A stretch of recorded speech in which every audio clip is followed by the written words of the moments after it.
All right, ladies and gentlemen, welcome to episode 37 of the Ark podcast. And yes, the election gun has been fired. The firing gun has happened. It's going to happen on the 3rd of May. That is when the federal election is happening. Anthony Albanese, he basically fired the gun last Friday, the day after Peter Dutton did his budget response. And as a result, it basically sucked all the oxygen out of the room. Peter Dutton didn't actually get that opportunity to get his response out there into the media, proper interviews. Anthony Albanese, as we predicted, he called that election on Friday to basically undercut Peter Dutton and not allow him to get that out there, that he was for better tax cuts and for cutting immigration. And as a result, the firing gun has been called. Now, rather than do the 17th of May, which would have offered the Liberals and the Freedom Parties more ability to campaign, Anthony Albanese's basically only called it for 4 or 5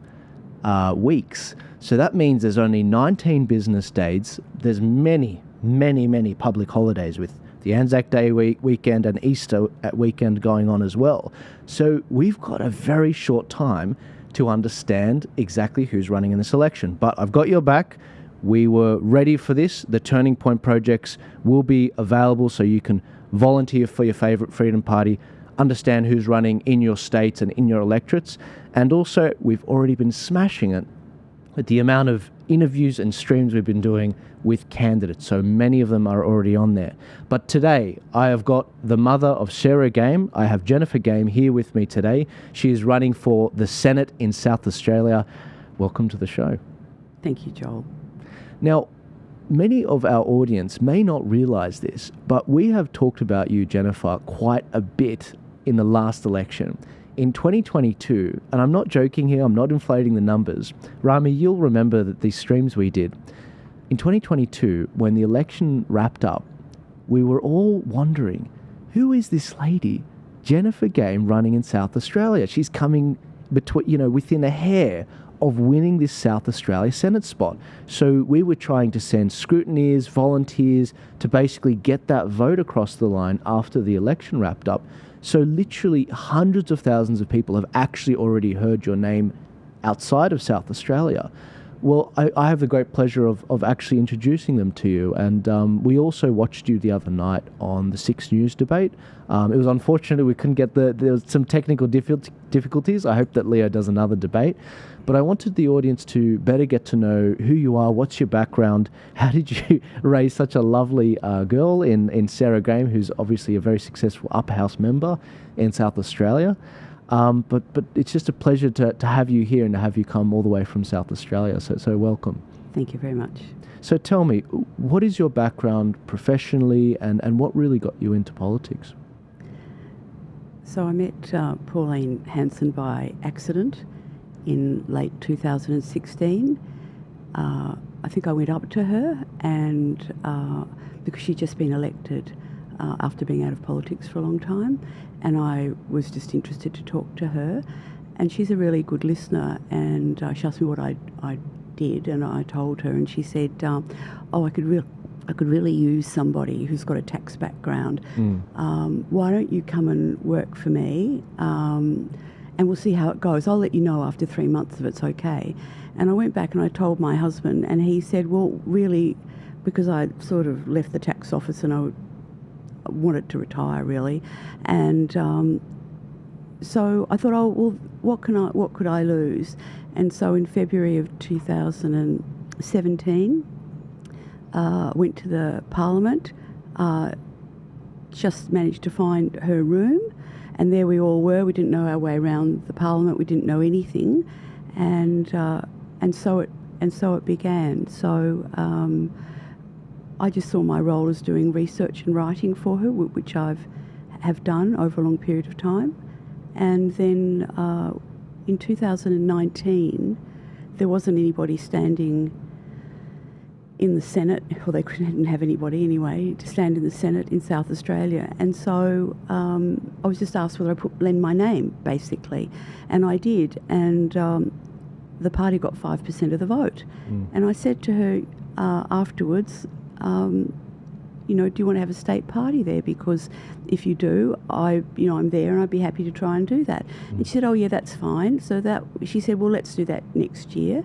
And then of course the borders closed in March of 20, and I couldn't get out and actually get all the signatures that I needed from members. And so it went to 21 when we finally had our first meeting to pass the constitution of members, and we applied for registration as a state party, and that we got registration in September.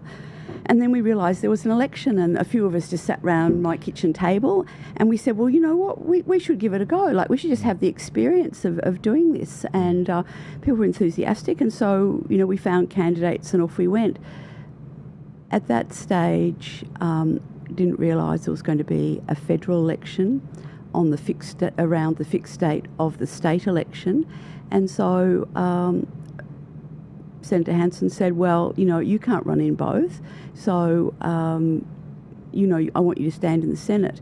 And who have you got, for the upper house? And so Sarah was already involved in the party, and she was second on the ticket. And I said, well, you can't choose her. I mean, that looks very nepotistic. You just can't do that. And she said, look, Jennifer, I'll do what I like, firstly. And she said, I'll choose whoever I think is the best person. So she said, I don't care what other people think. Okay. Anyway, we went through the people that were there, and so she said, I'd like Sarah. So I asked Sarah whether she'd be okay, and Sarah was then just finishing off her first year back as a veterinarian after having had 3 children and being away, and it was her probationary year. And she said to me, oh, Mum, I won't be elected, will I? And I said, no, dear, you haven't got a prayer. This is just helping the party. And she said, oh, okay. And so off we went. And then after the election, she rang me and she said, oh, have you ever heard of Anthony Green? Because a friend of mine's just rung and said that One Nation might get an upper house seat. And who's that? And I said, well, that would be you. And she said, oh, but you told me that I wasn't going to be elected. And I said, well, you're not going to, dear. This is just, just something people say. Anyway, finally, because they have to enter all of them into a computer because of the complexity of the preferencing system. And I said, anyway, and they rang me one Thursday night and said, oh, we're going to press the button tomorrow. And I rang her and I said, look, it'd be a really good experience just to go along and see how this works. And so she asked whether she could have the afternoon off because she was looking at birds and dogs and cats in the morning. And she went there and she came up as 10th out of the 11, so she wasn't the last in at all. Wow. And she rang me and she said, what am I going to do now? And I said, well, now's, a moment of choice. What do you want to do? And she said, I want to do this, I do. And I said, oh, good. So she went up, told her to go up and see the legislative clerk for the Legislative Council, and he said, well, we haven't got a room for you. And she said, well, what about staff? She said, no staff. What about training? She said, oh, no, I'm sorry, there's no training. And they're sitting next Tuesday, and that was Friday afternoon. Wow. And she said, what do you mean next Tuesday? And I said, well, you'll be there on next Tuesday. So she went off and sat in the Parliament on Tuesday, having been a veterinarian on the Friday. And the first bill that came up was an amendment to the Public Health Act, in which they wanted to make sure that the next time there is a public health or other kind of emergency, that the police have far greater powers than they do now. And it was done on the Voices. So she said no, but it was done on the Voices, and that was her introduction to that. So I continued to, work for Senator Hanson, and stood in 2022, and along that way, I moved from, I suppose, being the back end of the party and more towards the front, and that's been quite difficult. I think Sarah's found that, being a public person, difficult also. You're very normal people, and I don't mean any disrespect by that. I think politics needs normal people in politics. We've got too many political animals. This is refreshing. I've never heard this story, but please go on. And so, so in 2022, I stood again, and that was just after actually, Sarah had been elected, because they were only a few weeks apart. And along the way, of being moved, starting off really as being someone that was helping the party out, I've moved into wanting now to be at the front and also being more active. And a few events have actually crystallised that for me. One of them was because I've helped Senator Hanson prepare a number of bills that have gone up. So one of the bills that I helped her prepare was a plebiscite on immigration. And the bill said basically that at every federal election there'll be a plebiscite and voters will be asked whether or not immigration's too high, about right, or should be lower. And neither of the major parties voted for that. Every single party voted against that. Wow. And that really shocked me to think that they weren't interested to hear, you know, from the people that they were supposed to represent. She also put up a bill to cease the circular nature of the definition of Aboriginal in our legislation, because what it says is an Aboriginal person is a person of the Aboriginal race. And so it's quite sort of circular, and that allows people to self-identify, you know. And so we put in a definition after consulting with people that an Aboriginal person was a native title holder.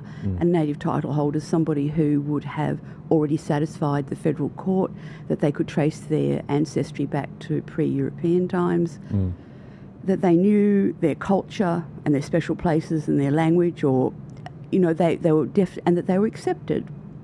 And again, both of the major parties didn't vote for that. And I thought, this can't be right. This can't be right.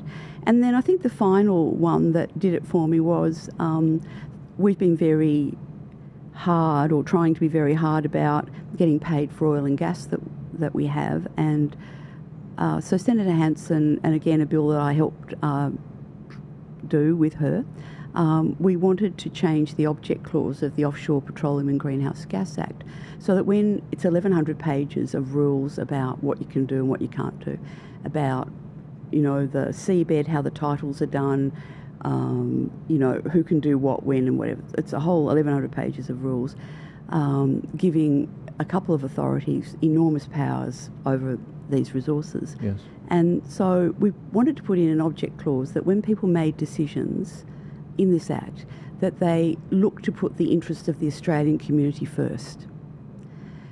And this happened during the Morrison government, and they nearly had apoplexy because one of the ministers came down and saw her and said, "You can't do this. He said, we can't vote against this. The optics would be dreadful. Why don't you send this to committee, and then we'll find some wording, and then we'll all be able to agree on it." And so Senator Hanson said, "Well, okay, so off we go to committee, we do all this, write a report." Yeah. Then they won't let it back on the paper, and they won't let it be voted on. And when I spoke to the advisor, the relevant advisor, I said, "What's going on?" And they said, "Don't you understand that all the unintended consequences?" And I said, "Unintended consequences of what? What, putting the Australian people first? Is that what are the unintended consequences?" Yeah. And he said, "They're so complex, you can't understand." Of course, you're too stupid to understand. Don't you hate that, like, undertone? So we just couldn't, you know, do that. Yeah. And Sorry, you failed to fill something in there with serving the Australian people. What did you specifically mean by that? The purpose of the amendment to the object clause was to make sure that decision makers put the interests of the Australian community first. So, for example, one of the things that Chevron, which is a very large company, probably the largest single investor in Australia, they have a number of leases where they know that there's proven resources there. And they've been rolling them over every 5 years for over 30 years. So they sit on it and don't use it? Yeah, they sit on it. Oh. And so what we wanted to do was say, well, when the decision maker comes to look at whether they'll roll that lease over for another 5 years, maybe they'll say, is that in the interest of Australia, or should we open that lease up to an Australian company or any companies to do? And that's the unintended consequence. That's one of the unintended consequences. Yeah. So forgive me saying, so Pauline, because I think I've heard her talk on this, where she says, use it or lose it. Either you're going to use this thing or lose it, because we need to get gas prices down. Yep.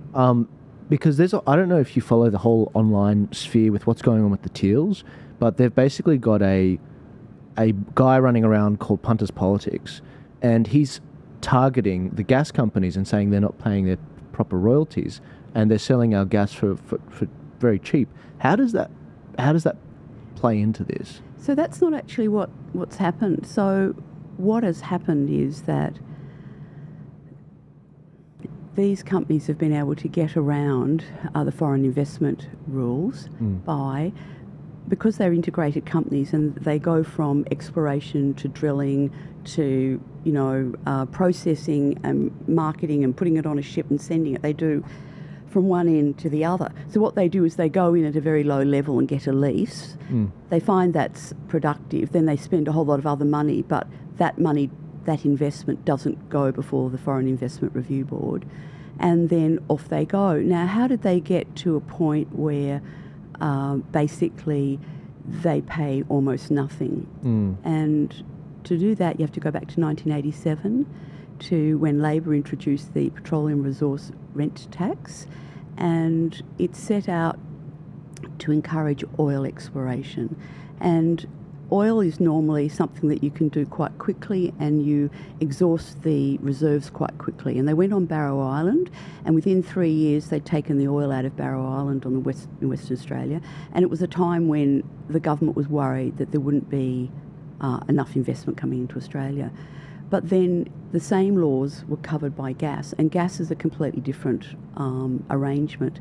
And so the gas companies have been able to play the rules so that they never ever make a profit. And the way that they do that is that if they spend $1 million, then they get an uplift factor. So they not only get the $1 million, but they also get whatever the long-term bond rate is plus. So we've got people who have made investments maybe in a pipe or something that's currently got, they spend $1 million on it, but every year is being uplifted by 15%. So what happens is the amount of spending is so great and the amount of uplift factor so great that they never ever get to a point where they make a profit. And I was in Perth when the head of Chevron Australia was being asked at an inquiry about this, and he was asked whether or not they were ever going to pay tax, and he said, no, we'll exhaust the fields in 40 years and we won't pay tax. And then he was sitting next to a guy, and the guy whispered something to him, and he said, oh, but we do pay other tax. And he said, we pay payroll tax, and we pay PAYE, that is, they, from their workers, they withhold money and they transfer that, and they counted that as money that they paid. And I was so shocked by that I wrote to the Reserve Bank on her behalf, and I said, how are we ever going to get any money out of this, right? And the Reserve Bank wrote back to me and said, well, the only people who are going to benefit out of Australia's offshore oil and gas in the West are if they buy shares in those companies or they're currently employed by them. Otherwise, there'll be nothing.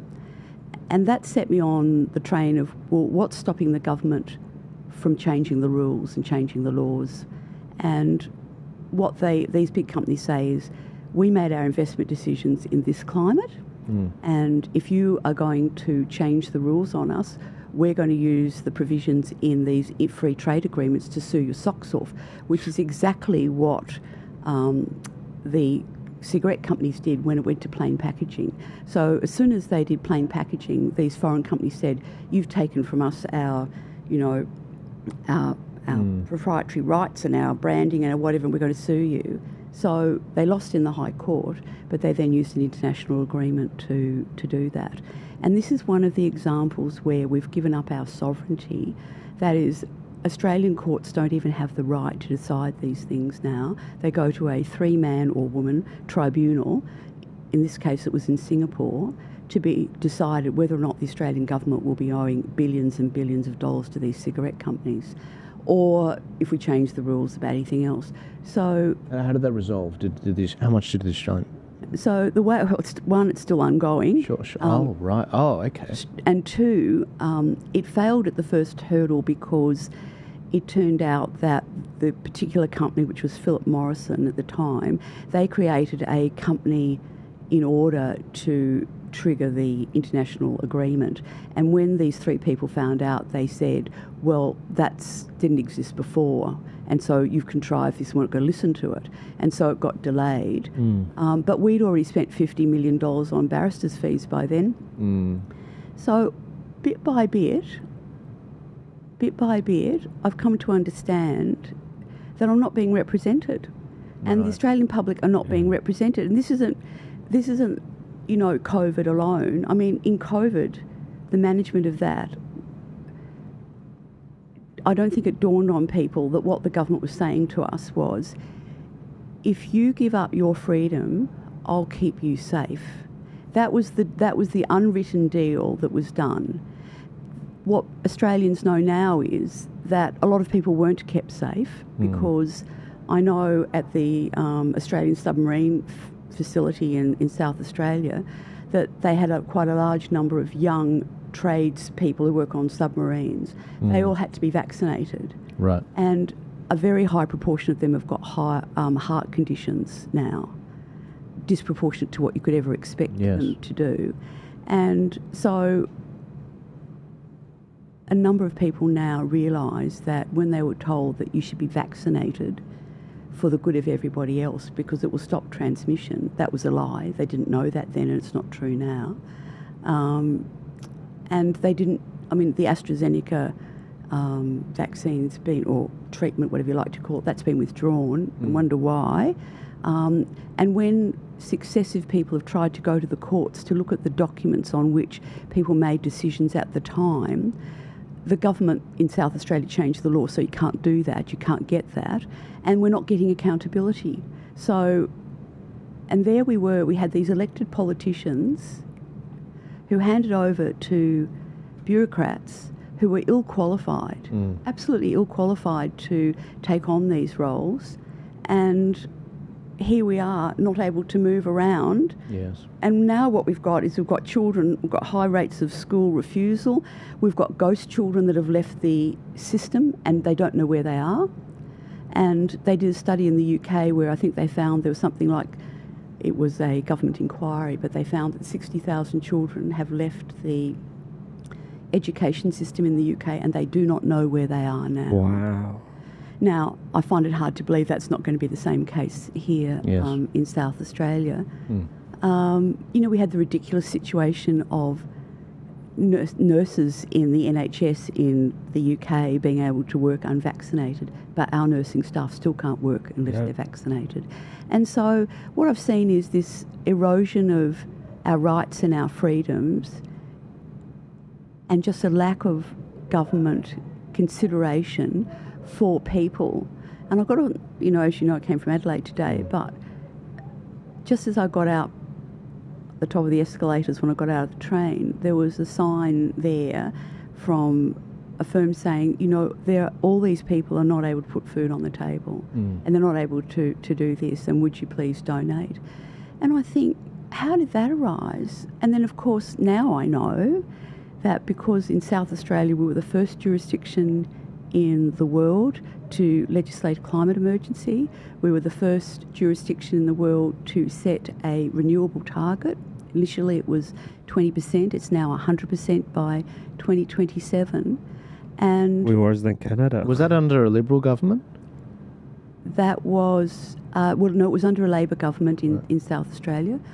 But the targets have since been changed. And now, you know, as I go deeper into it, I find that these wind and solar farms refuse to build anything here unless they were heavily subsidised. So the federal government set up a scheme whereby retailers have to buy these certificates from wind and solar farm operators called large-scale energy certificates. They have to be bought by law a certain percentage every year, and they're passed on to us through our bills. And when I looked on Friday last week, there were 804 million of these certificates, and they've been sold. There's no proper record kept, but let's say an average price of $50. That's $40 billion has been spent. Now, I know and I can see that about $4.5 billion has gone onto the bills of people in South Australia. And this is only the beginning of the subsidy. So that's step one of the subsidy. Step two of the subsidy are the electricity rules, which mean that wind and solar farm operators get the same price as gas. So even though someone like Chris Bowen will say, look, the sun's free and, the wind's free, one, the machinery that captures that isn't, and two, when they sell their electricity, they get the same price as gas. And so what we've got is this deeply embedded subsidies, and now people can't afford their electricity bills, or they're not turning it on when they really need to and should. And again, they're having the rising cost of living is being driven by the net zero policies, and even the Liberals, to their absolute shame, are still holding on to net zero targets. Yeah. And to their absolute shame, they're still holding on to gender ideology. And, when my granddaughter, age 4, when I picked her up one day from early learning, said to me, I can be a boy or a girl if I want. And I said, oh, okay. Really? Yeah, 4. And I said, so what are you doing? She said, I've decided I'm going to be a girl. And I said, oh, that's great. She said, because I like pink so much. And I said, that's a really, really good decision of yours. So that set me down another rabbit hole. And you know that we pay for at universities studies, gender studies, that are based on the belief that when a child is born, the parents affirm that child as a boy or a girl. That is a no-no.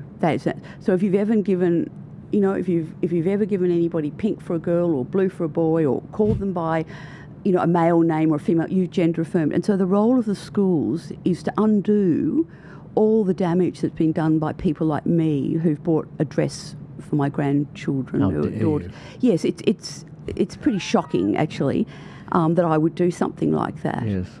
And these people, these ill-qualified people, are teaching that, and the amount of damage that they're doing is enormous, absolutely enormous. So I sort of felt I just had to do something. And so the opportunities arisen, and I have. And you'd never expect it from somebody that started out really, I went to university and did a science degree. I did it in earth sciences, so I've done meteorology and, geology and whatever. But in my final, I decided to do an honours year, and I did it in genetics because I became interested in it at the end. And then as a result of that, my first job was at a cytogenetics laboratory at the Children's Hospital, and my door was opposite the morgue for children.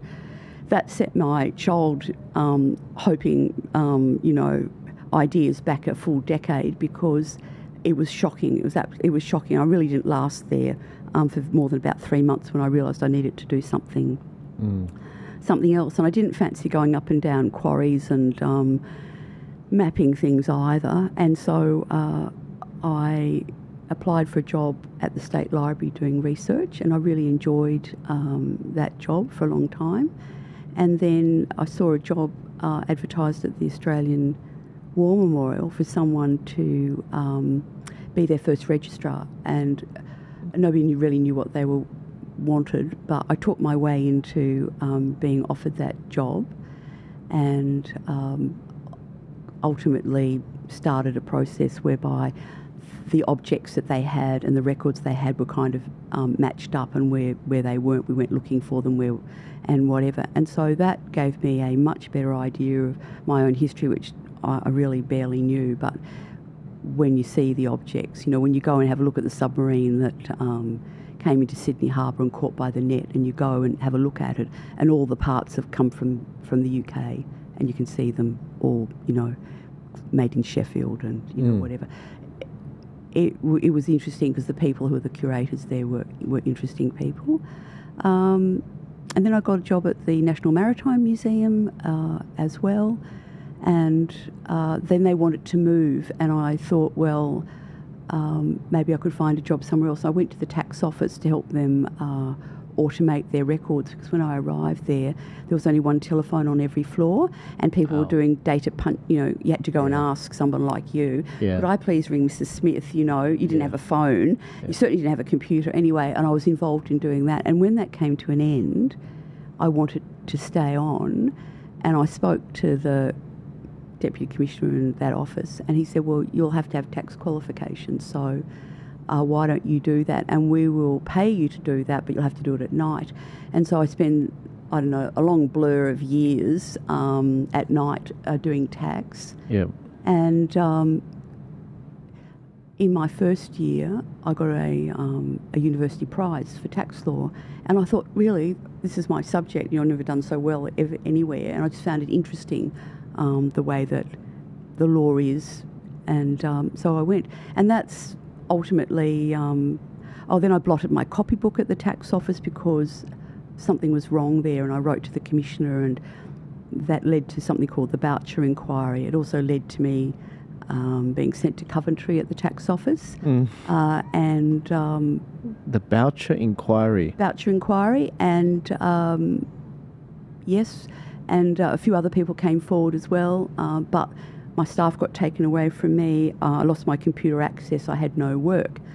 And after sitting there for 6 months trying to work out how to get around all of that, I decided I would give it away. And then I got a job in a law firm on a particular group of clients they had with tax problems. Yes. And then I met Pauline, and there's my cycle. And that's amazing.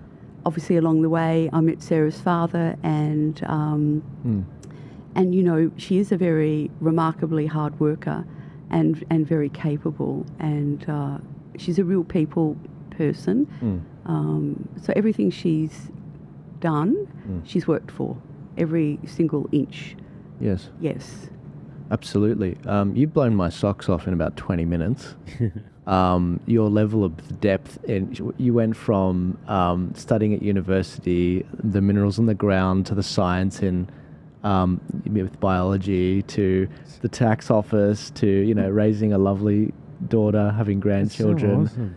helping Pauline draft 2 phenomenal bills that I know of. I'm sure there's plenty of other things. I've done most of them, yeah. Of course, and I mean, I didn't know that about the plebiscite, that it would be every election. It was to be every Brilliant. election. So with immigration, the idea was every election you would have do you think it should be higher? It's about right or lower. Plebiscites, just so you know, guys, it's not binding. It's more like a poll where it's a good indicator, but you do have to vote in it.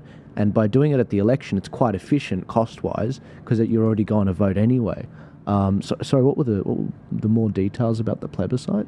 It was as simple as you've just laid out. Right. What was extraordinary is that the 2 big parties don't want to hear from people.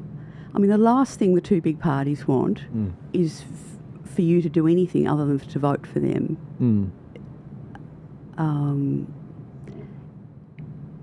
I mean, even simple things like the Senators Hanson and One Nation have proposed an inquiry to understand where money goes for Indigenous specific projects. So we spend about 6 to 8 billion a year. So over 10 years, we're spending $80 billion. Right.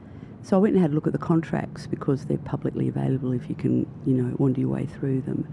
And after I'd looked at about 50 of them, I realised that not one of them had a measurable outcome.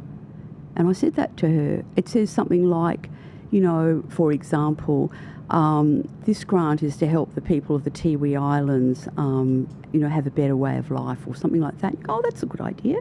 And then you go, where's the rest of it? Like, how do we know that the $2 million we spent there was, 1, spent on them, 2, has caused, an increase in, their health and well-being? Yeah. We don't know. And so when the Senator put up a proposal, there'd be an inquiry to look at these things, 2 main parties voted no. They vote no. When the issue around puberty blockers has come up, it's now highly contested as to whether or not this is the right approach, and certainly Tavistock in the UK has been closed because there was no evidence for what they were doing. And now they have a different, more evidence-based model. Again, the two main parties won't do that. So, what are we to do when my granddaughters face the real likelihood that they're going to play sport against boys or maybe men later on because Labor changed the Sex Discrimination Act in 2013 to remove the protection of biological sex and replace it with self-identified gender. And so suddenly the rights of women, I happen to be one of them, have suddenly disappeared. And I don't see why that should be the case, and I object to that. And we saw the Olympics with, fully grown men winning weightlifting, well, of course they're going to win weightlifting, of course they're going to. So these things aren't fair, and, that whole ability to sort of make decisions in a reasoned and evidence-based has completely gone. It's been replaced by feelings. But, once you start getting decisions based on feelings, that's the beginning of tyranny and the loss of freedom. Yes. Because there's no way you can criticise that, is there?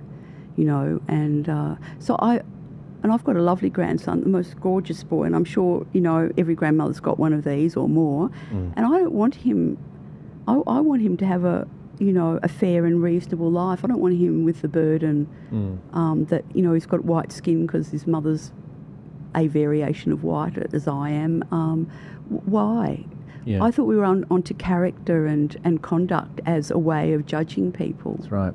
And with all the identity politics, instead of it being individuals, they've all been grouped together with no say other than they're all this or that.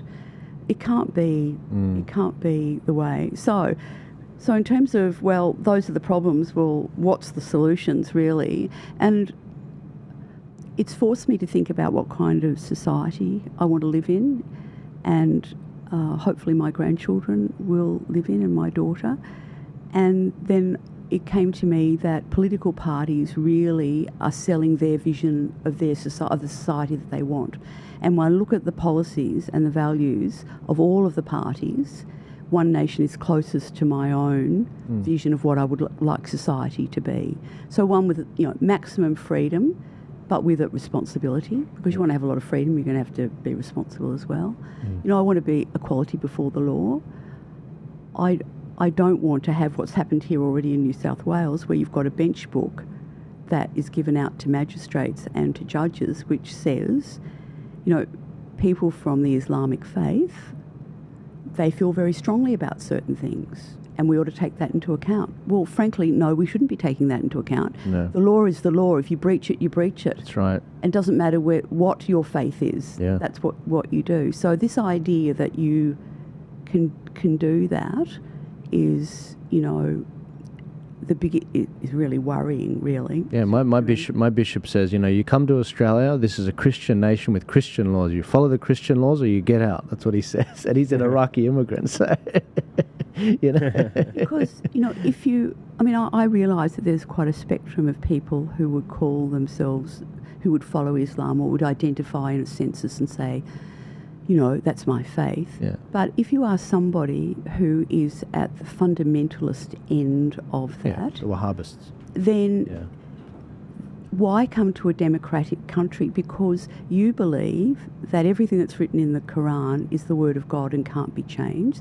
Therefore, there's no need for representative democracy where people can change the laws, because God's already made the laws and they're in the Quran. Yes. It's just a matter of interpreting them. So why, one, come here at all, and two, why are we bowing to that? We had someone on the show of the Islamic faith. We were trying, the topic of the discussion over 2 hours, it was a fascinating discussion, was what is a real Australian? What are Australian values? Because I see a crisis coming up and we're already in it, where it's like we don't know who we are, what we are, because the cultural communists have basically destroyed everything through the long march to institutions. So they say, Australia sovereignty never ceded. The Anzacs were racist. Christianity is disgusting and it's full of its priests are all pedos. They destroy everything that made Australia great, basically, that ideology, to demoralize us. And I was saying to our panelist, he was a Muslim guy, who agrees with us on 95% of things. And I said to him, Moe, if Australia becomes majority Muslim, would you support the changing of our laws so that they're more Islamic? And he really had to wrestle with it, but he ultimately said yes. Of course he would. And I said, Moe, the problem is the Australia that attracted you, like, a moth to a flame, will change if you do that. And the problem is we've got something special here. When my grandfather came in the late 60s, came on his own, and then his family eventually came, he didn't pick up the language for a while, but my dad, he was fluent in Arabic and English. He studied at the Conservatorium of Music. They helped build dozens of churches in Sydney. And the idea that we weren't going to integrate and celebrate Australia Day, that was never going to happen. We were thankful for this country. Now we're at the point where I barely speak Arabic. I'm, the most Arabic thing about me is my eyebrows, and maybe the way I dubki on the, when we dance at weddings. You yet to see you dance, Joe. You get to see me dance. Maybe I'll spare you. I'll spare you. But my point is, Australia has a dominant culture. It's the Australian culture. It's the way we talk. It's the way we respect each other. It's our larrikinism. We take the piss out of each other. My Lebanese, Syrian, Middle Eastern culture, it's a subculture. It is not the dominant culture. And when you come to this country, the Australian culture, you are putting that on the top. And if that ever changes, you should leave. You should leave. So we do have a separation of church and state, but you don't see that in Islamic countries. That's right. And I don't want to see my granddaughter's reproductive rights being sold off, which that's what a Sharia marriage is. It's a selling off of the reproductive rights by the father to somebody. I don't want that. That's right. And so. Can I make a point about this? Yes. Being from a Middle East background and having talked to many Middle Easterners about this, where did the Middle East go wrong with Islam? Because there's a very important discussion to be had, and there's nuances.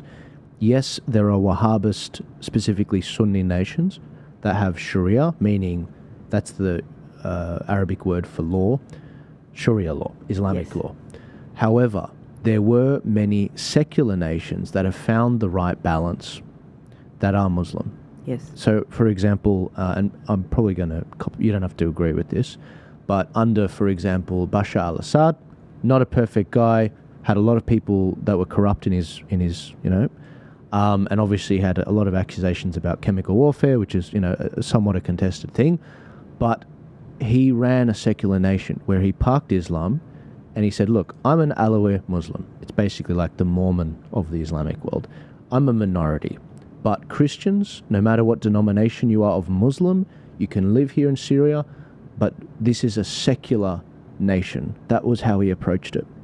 When he got taken out recently, and we've got this clown running Syria, al-Jolani, backed by the Turks, he's a fundamentalist Wahhabist. So now we're seeing the return of the full Islamic wear, and we're seeing women oppressed, we're seeing Christians slaughtered, some disgusting videos coming out. Christians, Druze, and Alawites. So we're seeing that flick of the switch from secular Islam now to Wahhabist Islam. And I think it's important to make that distinction, because there are a lot of Aussies here who are supporting the new, and a lot of Muslim Aussies here that actually reject that form of Islam.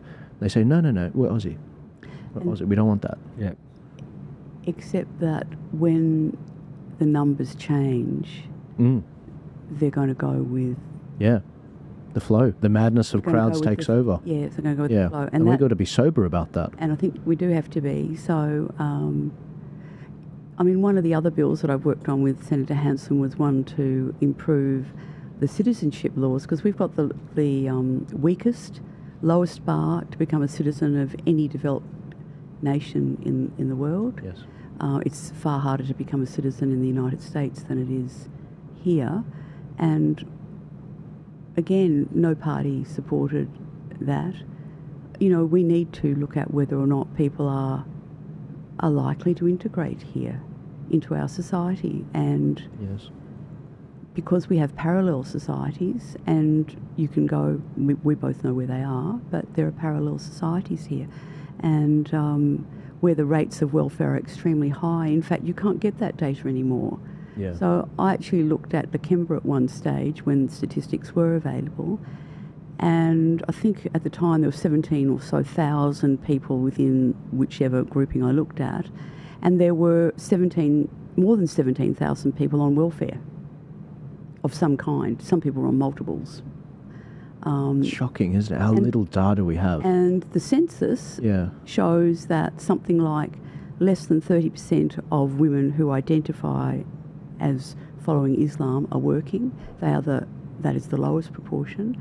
And the men are equally the lowest group. So one says then, well, how are they living? I mean, how are they managing to live? And the answer to that is they're living through the generosity of other Australians. And we can't get to a point where nobody's working and people lose the incentive to work. Yes. And, you know, we're absolutely crushing people with the cost of living because government's too big, there's far too spending and wasting too much money. And you'll hear this all from the Conservative parties. It's the same from the same hymn sheet, but the problem is it's accurate and true, but neither Liberal nor Labor plan to do really anything about it. And in fact, if you look at their policies, they're really not. Their net zero policies are very similar. Their history of immigration is very similar. Their attitude to, you know, climate change, they're still in the Paris Agreement. Yeah, they don't want to leave it. Trump's leaving. Trump, China, you know, India, they're basically out of it. But no, Dutton's going to be the climate champion. Gender ideology, they're both in it. So, you know, no wonder people are kind of having difficulty trying to work out, you know, what's going on. It's really disappointing to see how remote these people are from ordinary people. Because people ring me up and say, you know, can you help me? I'm going to be evicted because the house is being sold where I'm renting and whatever. And you've got this, you know, young people very keen to, you know, set up their own lives, find somewhere secure to live. And we keep bringing in too many people. It drives up the cost of housing, so they delay family formation. And then the government says, well, fertility rate's too low, let's import more people born overseas. And then the people who are born overseas, when they come here, their fertility rate's lower than people who are born in Australia. And so we've got this Ponzi scheme. Is that right? It is. I thought that was the other way around. No, it's not. Have a look at the latest Australian Bureau of Statistics figures. They're less. I mean, I was shocked. This is why I love Jennifer, because Jennifer just gets it. She goes down to the detail, to the original source. This is awesome. Well, I didn't know that. Well, I have to, because when I write for the Senator, I don't do as much now, but when I used to, her reputation was at stake every single time. I had to footnote everything. Yes. Where did you find that figure? Yep. And, you know, when we find that housing, today to build a house is taking 12.7 months, that's the average. 15 years ago, it was 9 months. That is, it's a 40% increase in time, and it's an 80% increase time building apartments. To build a house, 12.7 months. That is the average. That's what the master builders have published, I think, in December. And not only does that time bring cost at a time when the government says, you know, we want to build more homes and whatever, forget that we don't have any sewer and water connections to where you're going or any schools or hospitals. Don't worry about that. Yes. But the costs going up. And at the same time, last October, they increased the standards for climate change, so that now even the most modest home say 10 or 12 squares, which would be a modest home today, 2 or maybe 3 bedrooms if you squeeze them in. You've got an impost of $35,000 for double glazing, for extra insulation in the walls and the ceiling. And if it's a 2-storey home, you now have to have a bathroom on the ground floor that's suitable for disability access so that you can age in situ. But these poor people who are young, they just want to get into a home. They haven't even got to the point of aging in situ. They just want to get into something. And we're not helping them. You've blown me away, and I can see Rami's rarely like this. He's just like, you've really, I think you're speaking to the electorate. So I'm angry about that. I suppose ultimately, I have to say I'm very angry about that. And while I'm personally quite okay, politics, particularly in South Australia, I'm out and about more, and I meet more people who normally I would have had no opportunity to meet. And I'm listening to people who tell me, you know, we tried to take my granddaughter to the Women's and Children's Hospital because she took out a carving knife and rammed it into her stomach. She's so distressed. And we took her there and we waited 4 or 5 hours, and then the nurse came out and said that there were no beds, the psychiatrist had gone home, and that she'd have a talk to her, and she just had a little chat and said, you'll feel better in the morning when you wake up. Now, they're not going to feel better in the morning when they wake up. No. There are half as many hospital beds in South Australia today as there were in 2008, and the population's gone up 400,000 people, and they've done absolutely the most they can to move people out as quickly as they can. Like if you have a baby, unlikely in your case, but if you did, you go in the morning, and if in the afternoon you were finished, they would send you out. You wouldn't even be able to stay overnight. And I can tell you from experience, when I took Sarah home, and I've been in hospital for a few days anyway then, and I remember her father saying to me, all we have to do is have to keep her alive for 24 hours, and then we have to repeat it. So that's all we've got to do. And so, it was stressful because we thought, well, we were absolute amateurs, obviously, and people need more than that. A more permanent fix. They do, and you can't keep bringing more and more people in and not building enough of these hospital beds, and you've got an ageing population as well. And so, the government announces things like, well, it's now mandatory for you to have 24 hours a day with a, aged care nurse in an aged care facility. Well, that's great, except that there aren't any nurses out there. And when NDIS came along and they said, well, now we're putting out these billions of dollars, and guess what? Not enough psychologists, physiotherapists, speech pathologists, so they all lifted their rates up, and there's still not enough people.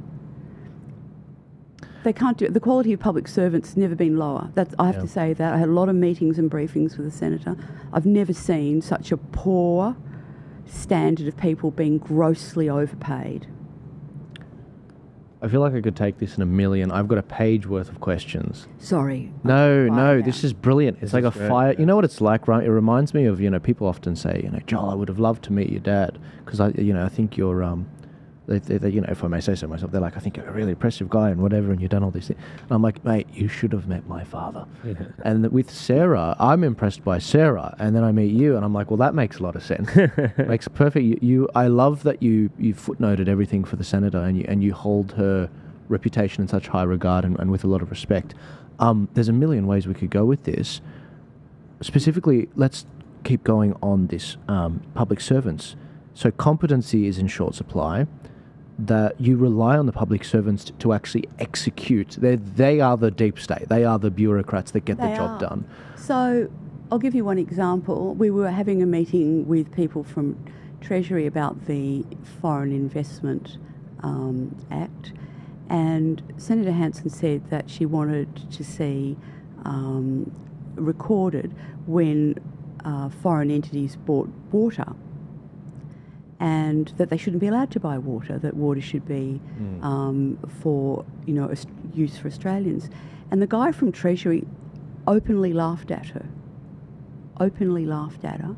And honestly, I just said to him, well, do you think that that's because water has to stay in the country? He said, of course you can't take water out of the country.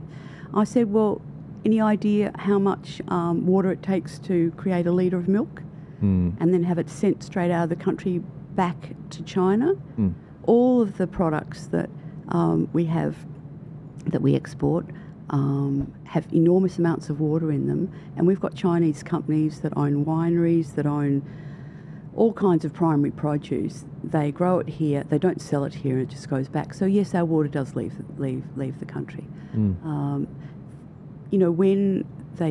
When they agreed to Van Diemen's Land dairy being sold in Tasmania, probably one of the most beautiful and productive, I might say, dairies there. A guy who owned a furniture factory in China flew out one weekend, and he stood there and looked at all these lovely cows in the greenery, and he said, I'm going to buy that.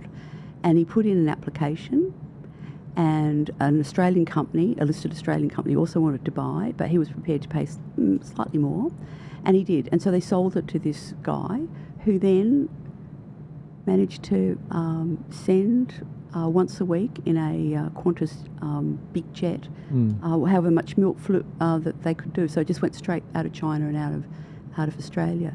And that's because these people who live in Canberra, they grew up in Canberra, their parents were public servants, they live in an air-conditioned office, they don't feel well today, take a week off. My child's not well, don't come back till they're well. Yeah. I'm feeling very stressed today. Exactly. Go and see these people from employee assistance, and then if you need to take time, you do it. Meanwhile, there's all these people in the real world, delivering things. They've got no security. They're getting paid very poor money. They are the essential workers who we would actually notice. And that's what COVID taught me, who was essential and who wasn't. The people who could go home were non-essential. And basically we've got an enormous amount of non-essential people. And I want to see them go. I want to see them go out and get a real job and be productive, do something for their fellow man in Australia. But the problem is, you get people to actually get up and work, and then, you drive in your car and you see some council people doing some on a construction site, and you just see 50 of them doing nothing, actually. Mate, every time I drive into the city, like half the lanes are closed. And I'm like, where are the workers? Well, they're working, but they're doing nothing. No. There's no work. No, Rami, there's no workers. Often there's no workers. And I'm like, if you're going to shut down the lanes for the taxpayers that are paying for this stuff to be built and should be owned by the taxpayers, you better be working like day and night, and not this crap rates, these union crap, that the unions have cut these. I'm sure you've got a lot to say about the unions. Well, I think for a future you really need to join the CFMEU, because I understand if you're a lollipop person, you can hold one of those in traffic, $250,000 a year that job is. Now, if I'd only known that, honestly, I could have saved myself years and years at night on my tax law degree, all my holidays and whatever. I honestly, because I've never earned that sort of money, extraordinary. So here's again this double standard of Labor saying how they're going to bring costs down, but meanwhile they're not going to do anything about the CFMEU that drives up the cost of these high-rise buildings and apartment buildings. Not the small builders, but so much labour's attracted to that environment that is controlled by the CFMEU. Can I ask a question about those lollipop ladies? Why is it that when it's the women at these job sites, they're always like, they've had their lips done, their butt done, just everything done? If you want $250,000, you could. What are you going to do with it? So maybe I should get my lips done or something. No. But I don't know. I'm just noticing a pattern. Maybe my audience can enlighten me about this. I think it's more so in Western Sydney.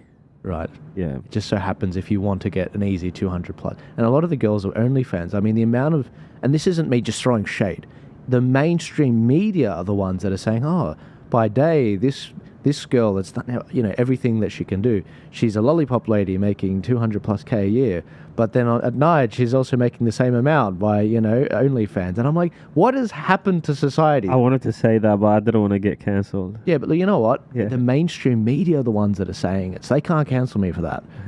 But you're from a very traditional generation. What's your reaction when you see that? I mean, a lot of real estate agents, they're saying very sadly, this is what they say, very sadly, the only people I see buying a lot of properties in Sydney often are either the Asians or it's some of these OnlyFans girls. Or the Indians. Or the Indian, right? Yeah. So I'm one of 3 children. I'm the oldest. But my father sat us down, I think in my last year of school, and basically said that he and my mother planned to spend all their money while they were alive and that we would be left nothing. So that their offer to us was to allow us to continue our education at home, but after that we'd be leaving. If we didn't choose to do that, well, we could go immediately after school. And so every one of us believed that, absolutely, believed that. And so we all went out and got a job. And I've worked ever since. I've worked. And I've been lucky. I am lucky. One, I had the opportunity to be educated. I haven't had any ill health. I wasn't born with a congenital, disease. And I live in Australia. All those are, wonderful things. But those opportunities are being eroded for young people. I mean, in South Australia, the Productivity Commissioner last year talked about the fact that there are a minimum of 800 people, young people, leaving school every year in South Australia, going straight onto unemployment and are never working again. That we've got very, very high rates of what they call NEET, not employed, not in education or training. And all around the country at the moment, we've got high rates of people between 15 and 24 who are NEET. Well, what are they doing? Yeah. All on mental health plans? And if they are, why? Why are they all on mental health plans? So, how can somebody leave primary school not able to read or write? Now, there'll be people who are intellectually, incapacitated or whatever. Fair enough. But these people are not in that category, right? Nope. It's a shocking waste of their lives, and it means that because they're not doing things, they can't participate in society, and we wonder how they end up having free time to be in gangs, go and rob houses, or get themselves into deep and dire trouble somehow. No real surprise there. Our young people are our most precious resource. We need to be looking after them, and things aren't going well for them. I mean, one of these big 4 accounting firms has just put out a study of an interview with 4,000 people in employment who've just had their first jobs. And between 20 and 40% of them think that they're going to give up their job in the next year or 2, that they can't keep working, and that they don't see a future of themselves in society. And these are people who are tertiary educated young people shut out of our society. And this shouldn't be happening. And again, you look at the big parties and what are their big commitments? Well, Labor Party's we're going to change the climate. We're going to legislate the climate. They can't legislate and fix ramping. They can't legislate and fix the falling education standards here. No, anything that they've got control of, they don't do. What they legislate are things they can't do. Impossible to do. It's a con. It's a con. It's an absolute con. And these people need to be called out constantly. Well, you know what? They were called out this week. They're on day 1 of the campaign trail. Peter Dutton, okay, he was heckled by a climate protester. All right, paid protester, great. But then Anthony Albanese was out on campaign trail, and he was called out by a young Australian, someone that's actually interviewed me before, young journalist, up-and-coming journalist, and he asked the basic question I think we're all asking: when are you going to turn off the tap with immigration? Yeah. Because young people can't afford a house, and the cost of living is skyrocketing. What are you going to do? Guy gets manhandled and thrown out of the building. It is a topic being talked about. I was walking behind a group of 4 men down Jetty Road in Glenelg, and they were in their 20s, and they were all talking about how they were ever going to be able to have a place of their own. And what, no future. And you know what? They deserve a future. They've got a right to a future. They should have one. And there are too many vested interests. You know, the Liberal Party backed by people that want a bigger market and more cheap labour. And then you've got Labor that knows that new migrants to Australia tend to vote Labor, and they do that because they tend to need more government help and services in those early years when they're here. So they tend to vote. Yes. They also want their relatives to come over. And they want their relatives to come over. That's why they would vote for Labor. Not often non-tax-paying relatives or non-working, non-tax-paying.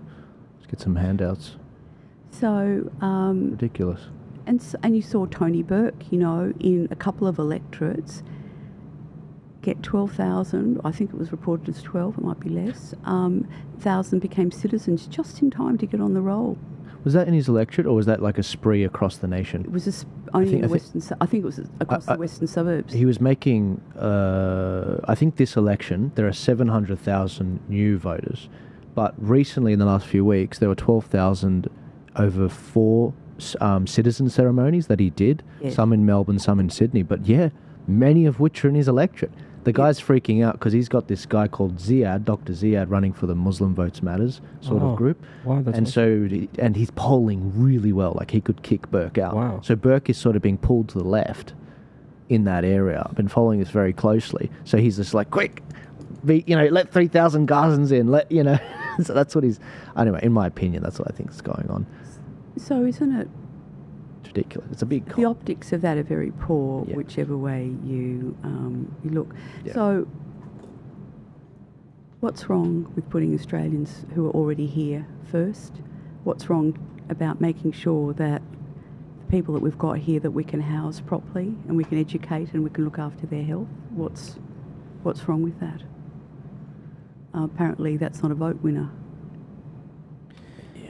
Yeah. Were you going to say something? Oh, awesome. A deep breath for the nation. Yeah. A bit like that. No, it's a lot to.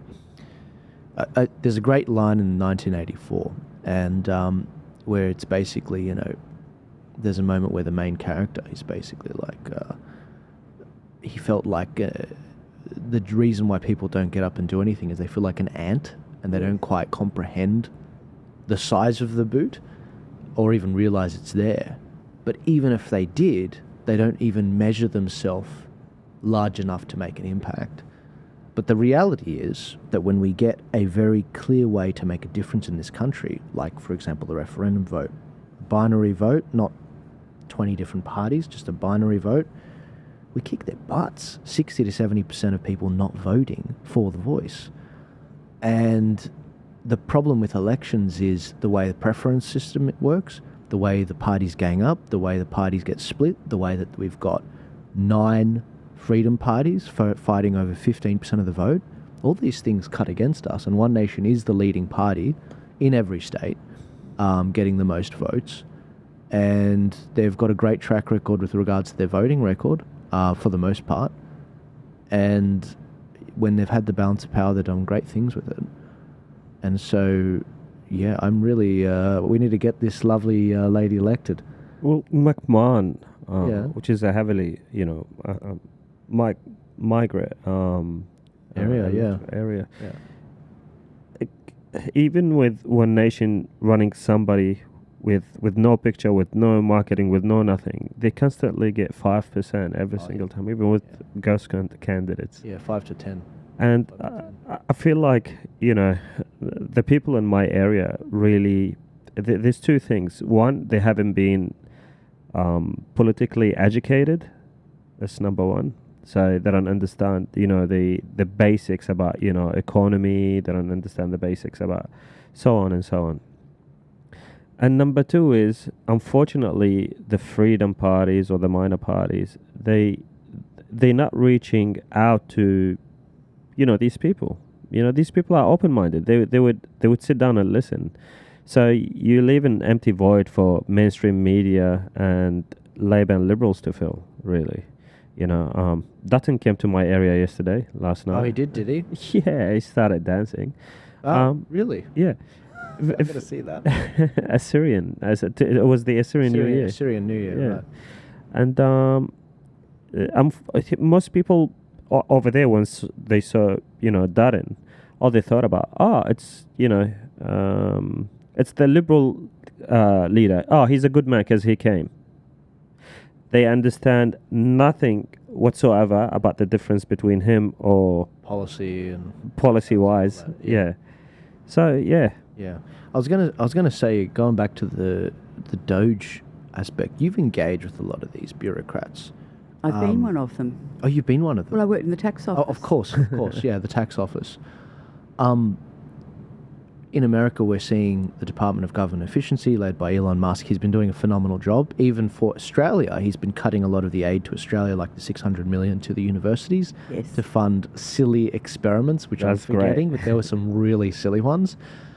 We've also seen a bit of an attack back against him and a lot of the public servants and the departments not following through on what he basically said he wants to see done and what President Trump wants to see done. You've been in there. Do you understand the potential attacks, or do you have an idea of what they might do in the event that their funding may have been cut? A bit like what happened with Campbell Newman, where they marched on him in Queensland, the former Premier of Queensland, Liberal. He tried to cut the public service a bit. So, in relationship, say, to the Department of Climate and Energy, what could they do? Well, they could stop working. Oh, no. I don't think I'd notice, and I don't think anyone else would. So I think that's okay. It's now the Department of Health. They don't actually run any hospitals, so they don't run any hospitals. They don't see any patients. Right. What could they do? They could stop working. Department of Education. Well, they don't run any schools and they don't have any teachers. We need to get back to the basics of giving people as much freedom, and I don't only mean personal freedom, I mean economic freedom. We need to give people as much economic freedom as we can. Hopefully that will incentivise people to even be more productive than they are now. And the things that government does do, it needs to do really, really well. So we really need to do defence well. We really need to do, the states need to do education really well, because what's been happening is ever since we've been benchmarked under the PISA system, every year our 15-year-olds are doing worse than the year before. And that would be okay if we were not in a global, job market. So that's a worry. You try looking at the curriculum. The matrix management, you have to teach, like if you're doing primary school and teaching people, the alphabet, you've got to somehow work out how to put something about Indigenous Australian history in there. It's so ridiculous, Anybody just think that's... So I think that a lot of those departments don't need to exist. Department of Aboriginal Affairs or whatever they are, that are this grant-giving body, why not hand that money, some of that money back to the states where they're closer to the problems, and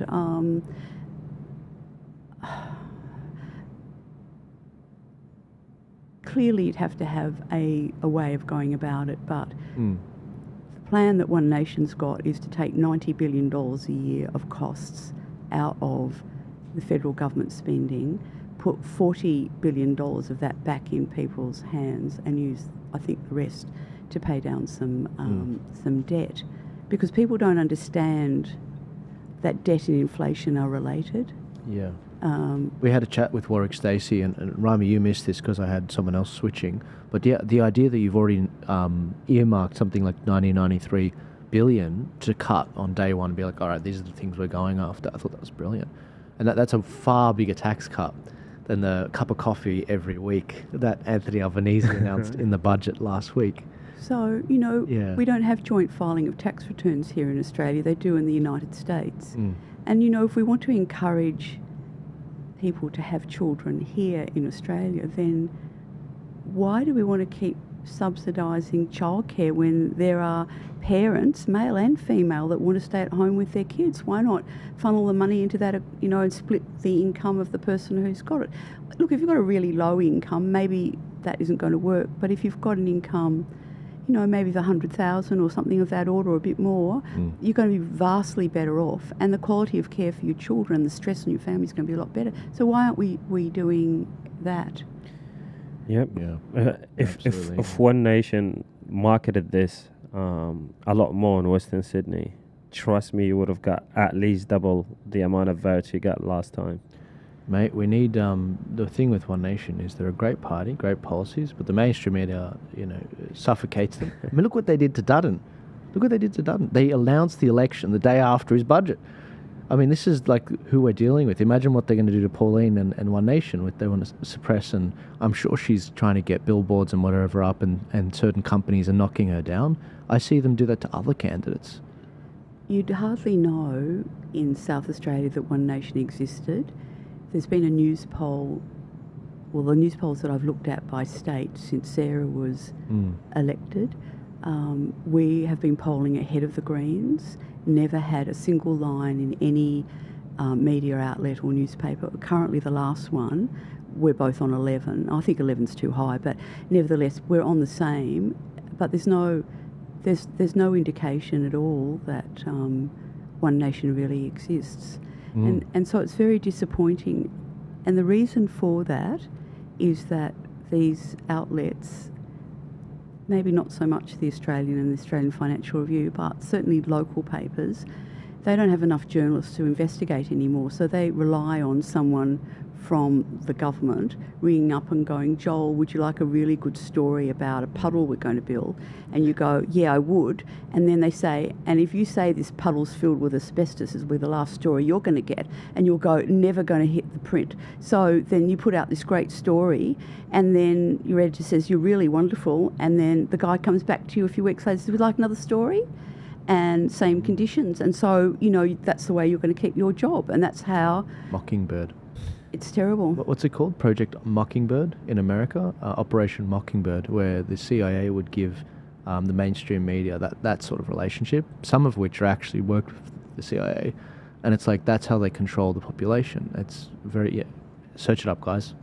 Operation Mockingbird. You'll find it all on Wiki, and it's very detailed. But something along these lines is definitely happening in my industry as well, in the filmmaking industry or television industry. Oh, really? Oh, 100%. If you're a conservative you like me, you get a grant if you do certain things. Or? 1,000%. Right. I can prove it.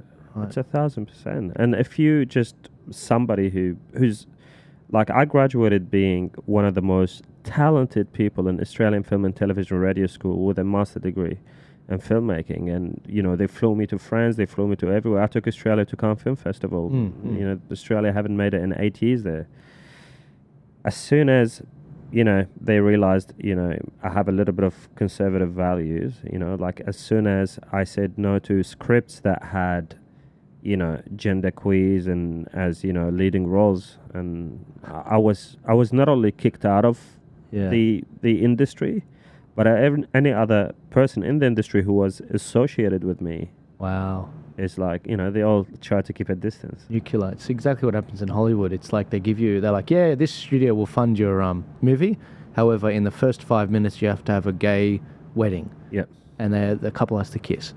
It's just weird stuff that has nothing to do with the movie. It's like, this is a movie about James Bond. But I was going to say, One Nation, you may not know this, Rami, and the audience may not know this. One Nation is the highest polling in South Australia. At one point, I do believe Sarah posted on her wall that it was polled at 12%, which is pretty high, as you'd say. From a small party, we were third.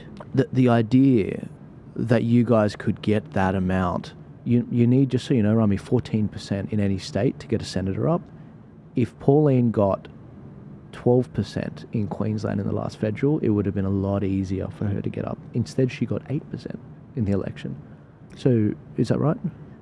She didn't have a full quota. She did eventually need to get some preferences. Look, I don't think those figures are right. Right. At all. The polling, you mean? Yeah, I think they're way too high for us. Yeah, I mean, I wish, but... Sure. Look, all that anyone can do as a citizen is, you can take time to be careful with your vote. You can If you've got more time and more interest, you can help someone who's standing, or you can stand yourself. So those are your options within the system. You know, those results that have been very high, they have been, I think, due to having a registered party in South Australia and having an elected member who's taken a particular approach on issues. You know, she's been fantastic. At the same time, you need to be a miracle woman to keep that up for 8 years while you've got 3 small children. Of course. So I every time I see her, I say, I don't know how you do it. No, exactly. I really don't. So politics really, or the way the system works, it really is going to attract people who maybe have had children later in life, or you know, they're never going to, or whatever. But the fact that you can have career politicians like someone like Mr. Bowen and Mr. Albanese, who've never really had any real jobs. In fact, that, and both sides, you know, Liberal and Labor, it'd be nice to actually set a limit so that you could only be in there for a certain time and then you've got to be moved on. Yes. Because ultimately, once they realise it's a career path, then their main job's staying in, their main job's not, you know, representing anybody anymore. There's no national vision. There's nothing. I mean, I want to see a sovereign wealth fund for Australia so that all these minerals and this gas and oil that we're selling, we're taking from future generations, and we need to put that money back. And I've talked to the Australian Energy Producers Association, who represent these big foreign-owned multinationals, and they are agreeable to do that under new laws. And, you know, some of those laws can lower their costs, particularly in getting approvals for things. So I'd like to see that. You know, I'd like to see native title holders who are now are going to, in the years to come, receive billions of dollars in royalties for all kinds of things, subject to tax. Because at the moment, they don't pay tax. Why shouldn't they pay tax? Everybody else does. It's about one rule for everybody. They should be paying tax. But our tax law is racist, and sovereignty never ceded. It's ridiculous. The idea that they were connected to any markets and to monetize what they could do is manna from heaven. It's manna from heaven. The idea that you would pay for the defense of this nation, and let's be clear about this, paying taxes is meant to mainly be for the defense of the nation. That's the prime aim of the government, which we'll talk about later.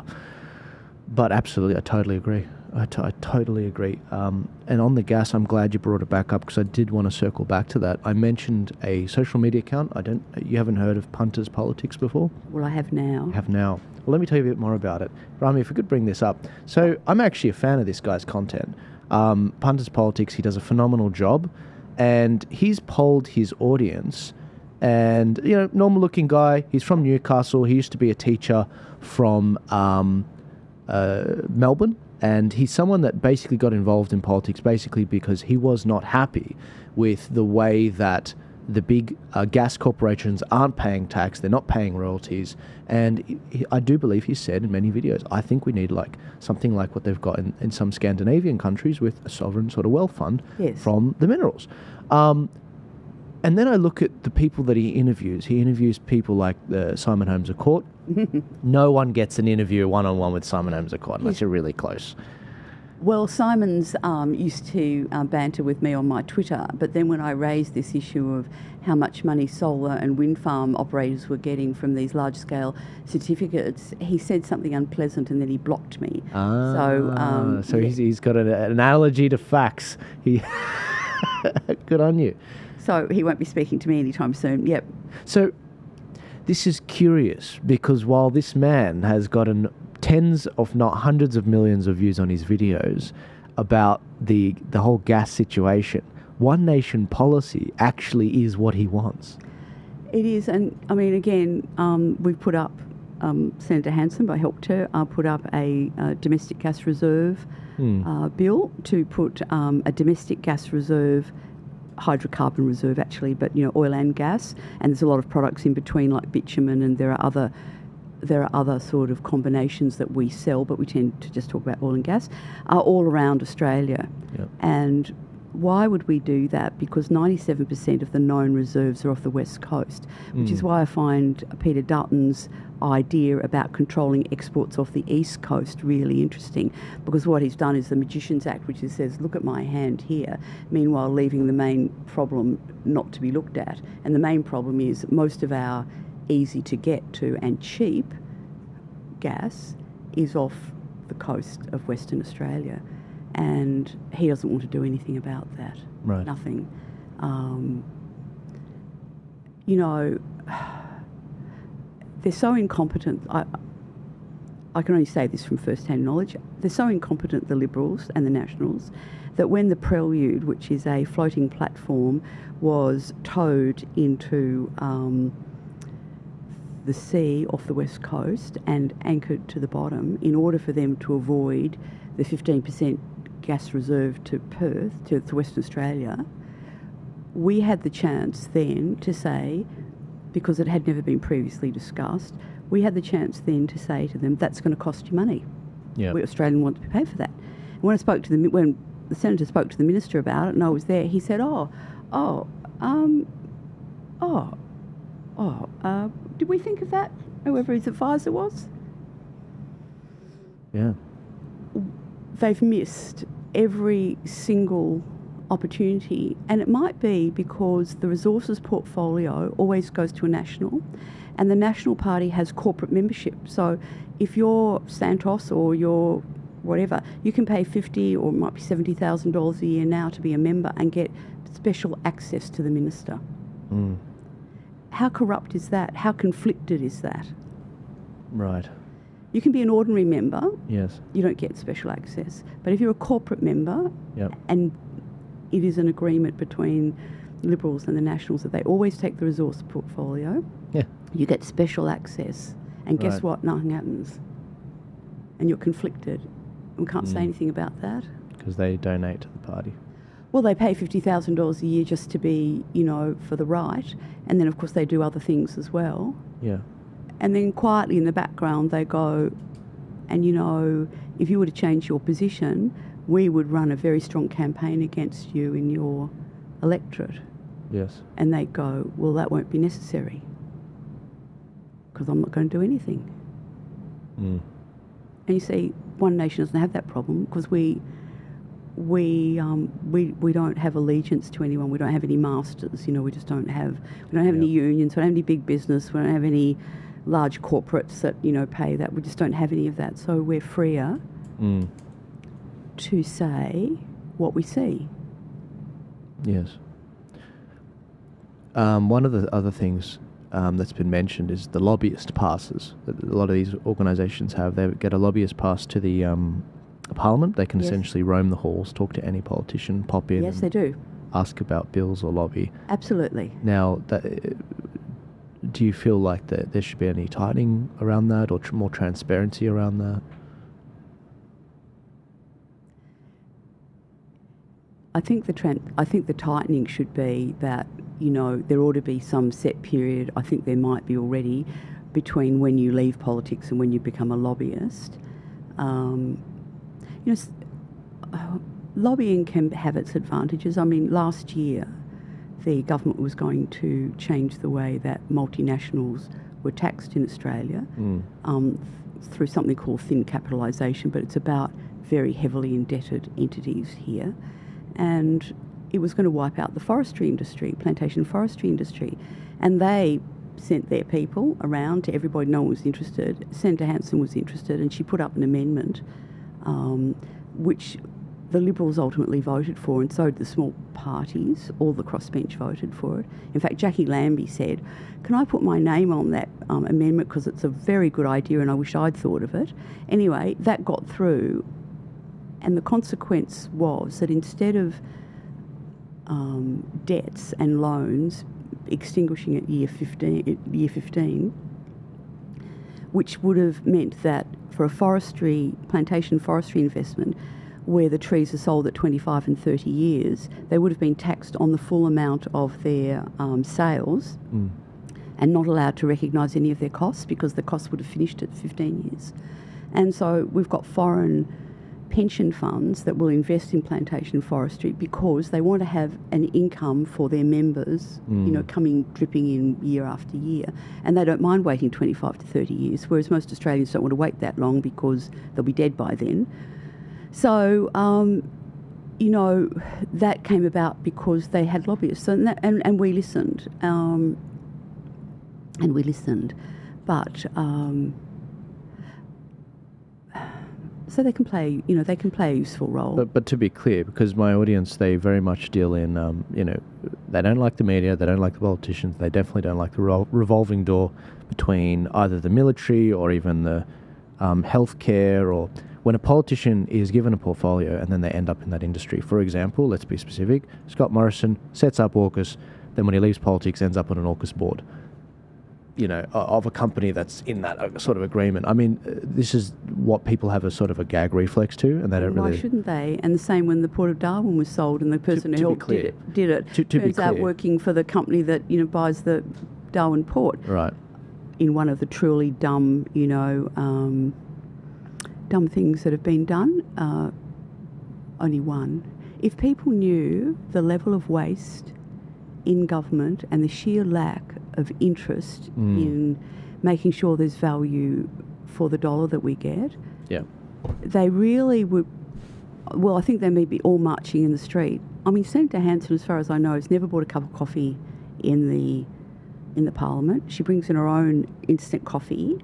When the jar is finished, she washes it out and takes it home for storage. And one day, somebody saw that jar and put it in the bin. And she said, "Who's put my jar in the bin? I'm taking that home for storage." So she is frugal herself. And additionally, she's frugal about how other people who earn their money have it spent. Yeah. And I think it's great. That's brilliant. It's like my mum with the pickles. I want that jar so I can store long-term pickles or olives. But it's the mindset of making sure when you work for your money that money is spent carefully. Bureaucrats don't care about it. They don't care. They simply don't care. The waste... You look at NDIS, they've had 2 Auditor General's reports. In the first report that they had done, they didn't implement one recommendation. 3 years later, they had another one. And they're thinking about doing one of those. And guess what? Has there been any change of culture, any change of people? No. Got worse. No. What is the NDIS budget? It is bigger than defence. Bigger. It's so bigger more than than 50 billion. Yeah, bigger than defence, bigger than the pharmaceutical benefit system, bigger than Medicare. I can't find it. It's not that simple. Why isn't it coming up? It's very hard to know because it's insurance. It is what it is, right? It is whatever. You only find out what's been spent at the end of the year. It's an open slather. You take what you want. Just to tell you a bit about myself, Jennifer, when it comes to these issues, whenever I come across an issue where it's like, why is it so hard for me to find this? Because I'm living and breathing this stuff. I usually end up building the thing that makes it easier.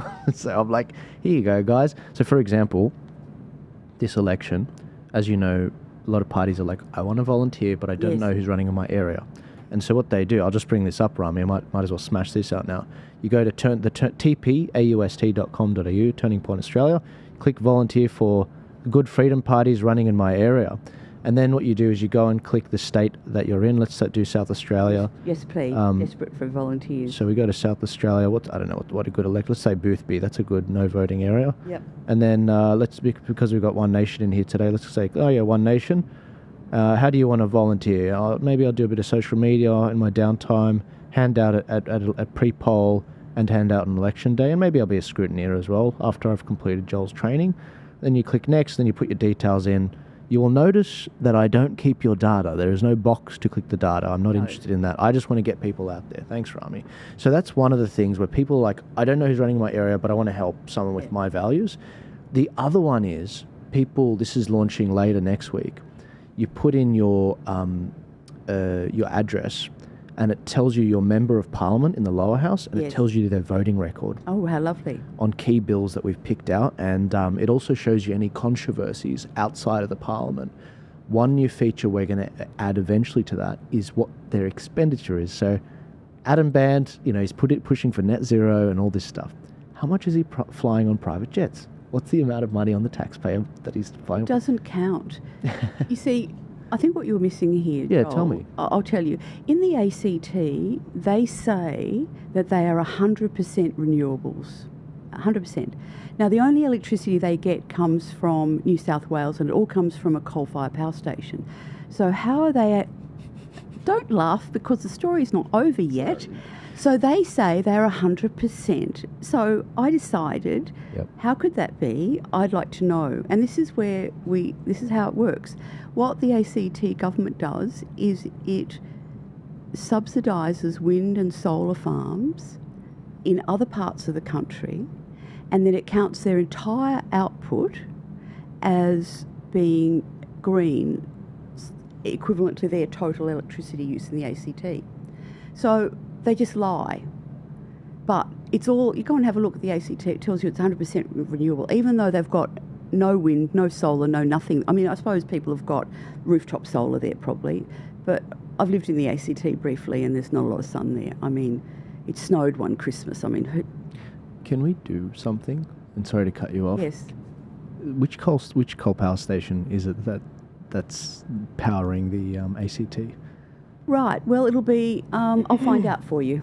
Because I was going to say, the first places that should get a brownout, if you don't know what a brownout is, those listening, in South Africa, where they've just basically demonized competency and attack white people.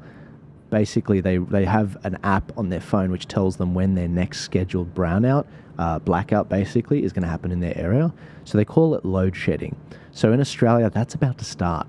And if you don't think it's going to be the lowest socio-economic areas like in Western Sydney and Western Melbourne where this happens first, I think it should be the ACT. I think it should be the ACT where it happens first. Absolutely. Because they're the ones, they're probably trying to campaign to, and that's why I want to know the power station, to get rid of whichever station it is. Maybe it's Liddell, I have no idea. But they bear no cost for the decisions they make, but they're the first to benefit. They're the highest earning place in the country, the only place that voted yes to the referendum. When I go to WA and I talk to Perth people, Perthians I call them, they say, you bloody eastern states, you always take. I'm like, mate, I will take you on any day as to who hates Canberra more. I will any day. Because you're right, there is a disconnectedness with the Australian people, and there's a lack of democracy that's created this divide.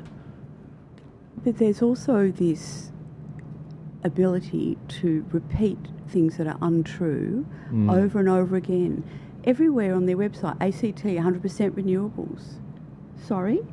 Yeah. Where? Fact check false. Fact check exactly. But no, they say we hold these reverse auctions, which are when wind and solar farm operators say, how much will you pay us to build? And so they have these reverse auctions where they tell you how much in subsidies they want. That's the reverse part. And then you say, okay, Joel, well, your wind farm, you only want, I don't know, $2 billion to build, and someone else wants $4 billion, so we'll take you, and then we'll just pay you to do it.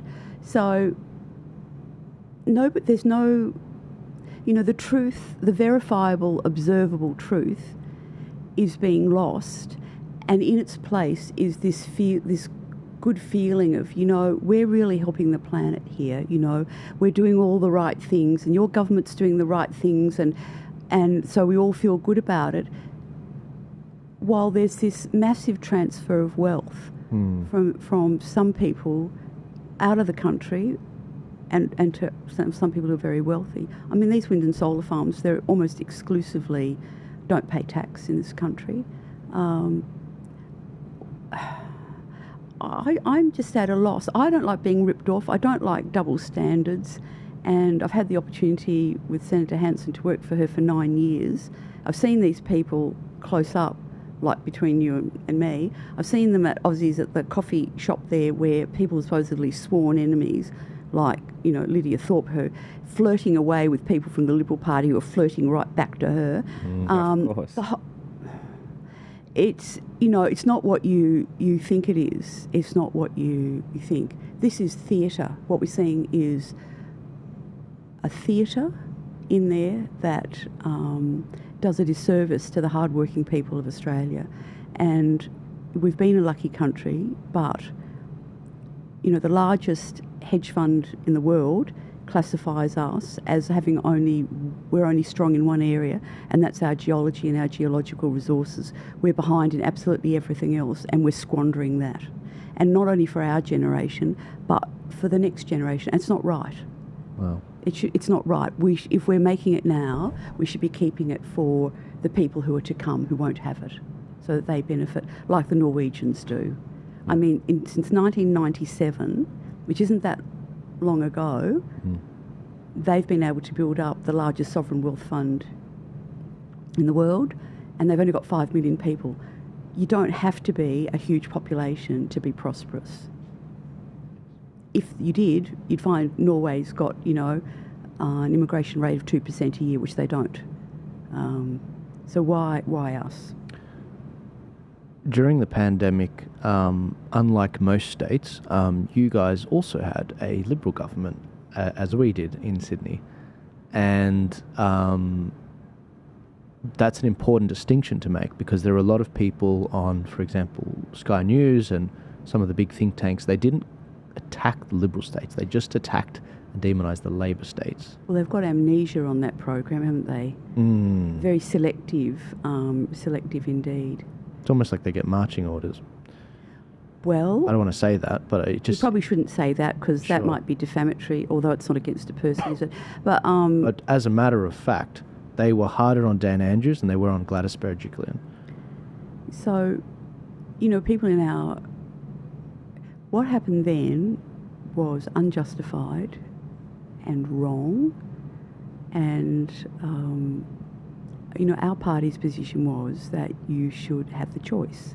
And if you decide not to, then, you know, the only person who's really going to be disadvantaged might be you. You might get very sick, or you might die if they're right. But they didn't. You know, they sold this story that, you know, if you're vaccinated, you stop transmission. And that was based on a study done over 1 month in the UK, where they looked at people in families, mostly husbands and wives, where one person had been vaccinated and the other person hadn't, and they were sharing the same bed, and they were able to say that the person who was vaccinated provided protection for up to 4 weeks to the other person. But let's face it, most people aren't sleeping with everybody else that they pass in the street. So, I mean, that was flawed from the beginning. And now, of course, yes, you know, it's been shown to be a load of rubbish. And to think that we would vaccinate children, that should have been a crime, because children should have had the opportunity to develop lifelong immunity. Yep. And then never need another vaccine again, right, for that. And there were a lot of doctors who thought that.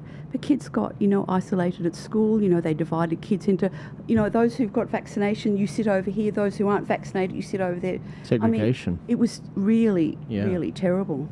You guys really copped it in South Australia, also under a Liberal government, and I think it's important to mention that, because we've got to dangle the carrot as, hey, this is where the bar is. You guys let us down.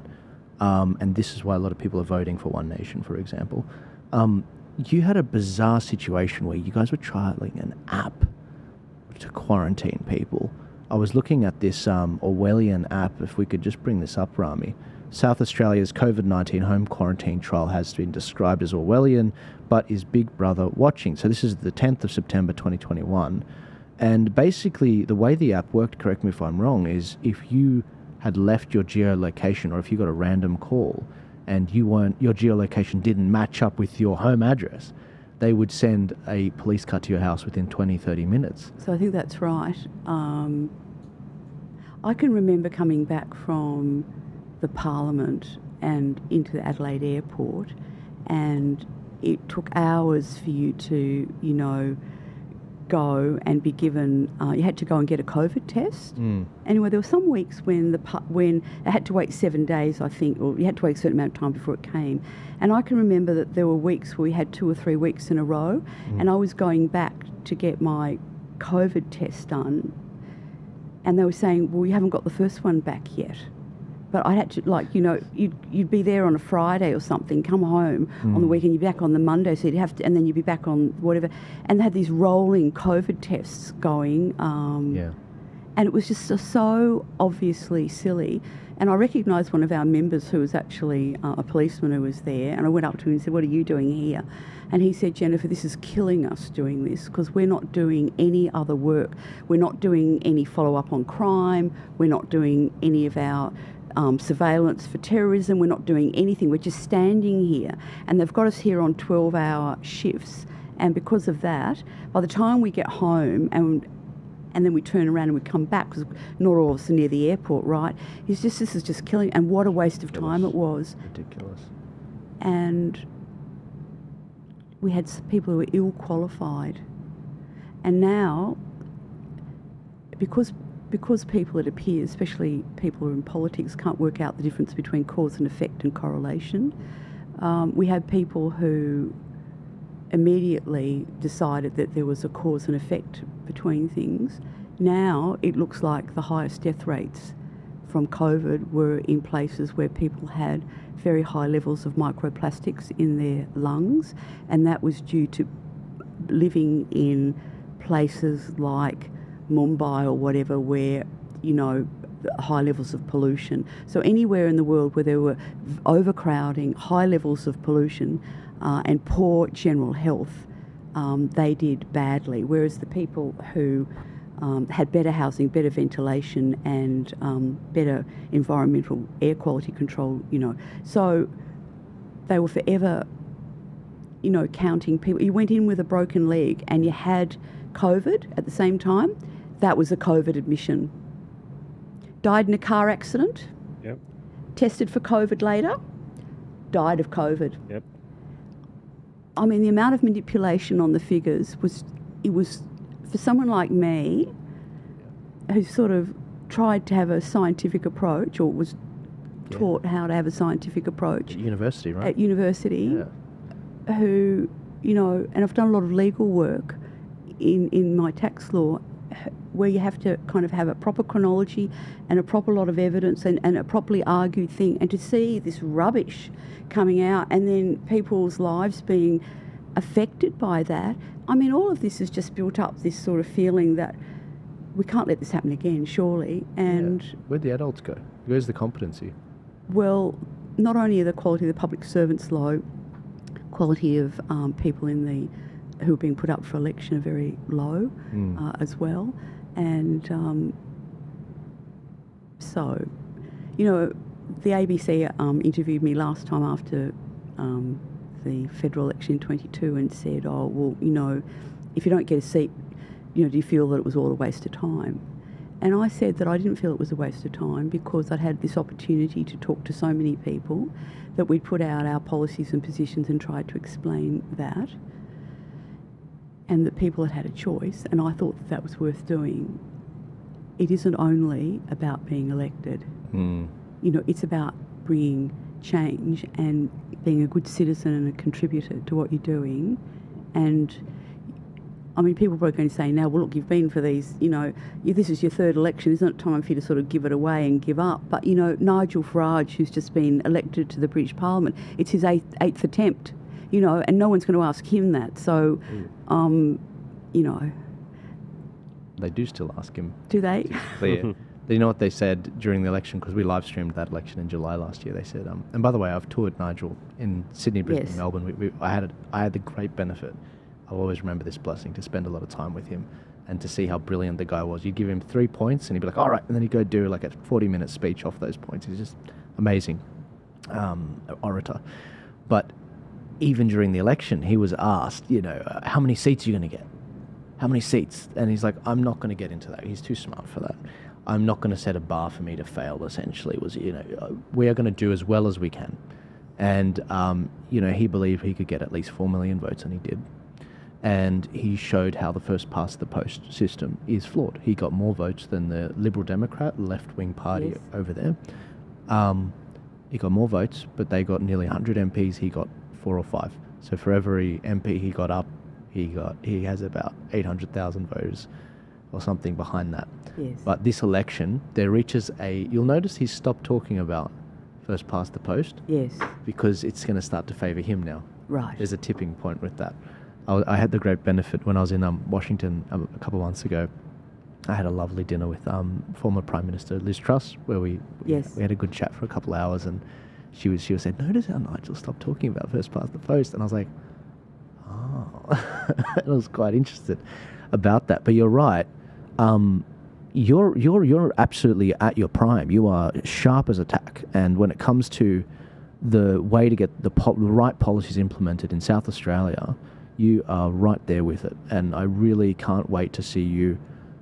It's going to be strange seeing you in the Senate, if I may say so, because it's such an unruly crowd pulling out fish, calling each other racist, it's just the Greens have made it a complete clown show. The Liberals are like a grey nothingness. Alex Antique's really the only great Liberal there, Alex and Matt Canavan. And then there's Pauline and Malcolm and Senator Babbitt. That's pretty much it of common sense. And the rest are like, Labor, Liberal, Nationals, the clowns and Nationals. Well, I can tell you most of those Liberals have no idea what's being voted on when the bell goes. They get up, they look at their leader, they look to see which side he or she goes, and they go. And I know that because when I've sat in the advisors area behind Senator Hanson, I can hear them say to each other, what's this about? Doesn't matter, just follow, whatever. The whip, You hear them, and it's Labor and Liberal. It seems an impossible thing to be elected, really. It's such a difficult thing to do, but, I've had the opportunity here. I've had other opportunities to talk. Maybe there'll be people who will listen and become engaged more in politics, or they'll think more about it or want to go and investigate something. And I'll feel that's been, that's been a win. Of all the states, this election for One Nation, I think South Australia has the best chance. I'm not even, it's not just because you're in the studio, because I had a couple One Nation guys in the last few weeks. I genuinely mean that. And the reason for that is, statistically speaking, WA, New South Wales, Victoria, and Tasmania, the One Nation vote, one isn't as strong. And I would normally say Queensland, but the thing is, Queensland has a massively split vote with the two incumbents, which we haven't really had in the freedom community with Rennick and Malcolm Roberts. I'd love to see them both elected, but I truly only think one can get in. Yes. But South Australia, you are very much the standout. The polling is good. It may be inflated, but I do believe, what Sarah has done, and people seeing that she is the real deal and this is the factory that made Sarah. I think that, Well, not really. Not really. She's her own person. Of course. She makes her own decisions. Oh, bless you. Yes. She really is. She's done it herself. But there's a reason why Senator Hanson trusted your daughter to run in the state, and she insisted. She said, I don't care about nepotism. Trust comes first. And I think that was part of the wisdom, if I may say so, in saying that, the apple doesn't fall far from the tree. And I think that's a really good thing in this situation. And so I can't wait to see you. I know you're not a bomb thrower, but I can't wait to see you throw some bombs in the Parliament. Fact bombs, to be clear. One of my early memories in the first week or two of being there back in 2017 was that I was walking towards a lift well because I was very rigid about how I got back to the office because I didn't know how to do things. Sure. And then one of the Greens senators got out of a lift which I didn't see her initially, but and so I went into the stairwell, but I didn't go up the stairs. I stood back to let her go past, and she stopped at about the second or third step, and she looked at me and she said, "Excuse me, but I'm a senator." And one day in Parliament, if I ever had the chance, I'm going to name her. You should. Mm-hmm. I'm absolutely going to name her because... Parliamentary privilege? Because one, it's true, yes. And two, it will tell people a little bit more about who they're voting for. And that's not true of all, but of some. So, yes, it would be great to be able to make a difference, And so many people have helped me. I can't tell you how many people have helped me. You know, if I had a maiden speech, I kind of have to be rolling over bits of paper about all the people who've helped me. Go for it. Because you don't get in a small party to be elected without an enormous number of people helping you. And that's it. It is a team. You know, only one person gets, I guess, to be elected, but all these other people are pivotal. And yes, so I've been very fortunate. I think with maiden speeches, being the first speech a senator or a lower house member of parliament does, you can go as long as you want, pretty much, right? Well, I know, but then they start leaving and you're the only one there. Right. But it's in Hansard, I guess, and it's on video, so just fang it. No, I was going to say, when it comes to this show, not to talk about the show too much, but your I'm not going to ask your age, but the key demographic for this show is around about your age. A lot of people, when they're like, "Oh, Joel, I love what you're doing. It's really good to see young men engaging in politics and with your audience." It's actually not young men. It's actually mainly older women. So 66% of my audience are women. Wow, okay. You wouldn't think so. I was shocked when I saw this. So it was during COVID, I sort of built it up. So it really picks up from 30 onwards. So around about your age, 30 onwards. And then it goes older men, and then younger men, and then younger women is the breakdown. And I think that there is something to be said. Why is it like that, Joel? Why is it the older women are like that? Not really older women. It's mothers. Yes. And grandmothers. Yes. And I think that men have been so emasculated in this country, and Sarah talks about this all the time, that it's sad, but it's taking now women to reinsert the steel in the spine of men and say, it's okay, we need you to step up now. Yes. Whether it's to do with, where there's risk, there must be choice with vaccines, because they're coming after the kids, they're coming after the cubs. We need to wake up men. And because the men are so focused on, okay, how we, provide food for the family in a cost of living crisis. It's like, guys, we are about to lose the children from LGBT agenda, from everything to do with the vaccines, from everything to do with where our country's going, mass immigration. And I see that fire in you, and I see that fire in Senator Hanson and Sarah, and I'm here for it. I'm like, let's do it. Yes. Well, sorry, there's no question. There's no question. Forgive me. I was sort of thinking about how I was going to answer the question when someone said to me, well, you're getting a bit old for this, aren't you? And I was going to say, and I was thinking about what's the response to that, because obviously I'm not my daughter's age, and I found my answer largely with Nigel Farage. I was reading about him, and he said, in our party we select our candidates based on merit. He said, I know that's not done in the other parties, and probably better if it was, but we choose it on merit.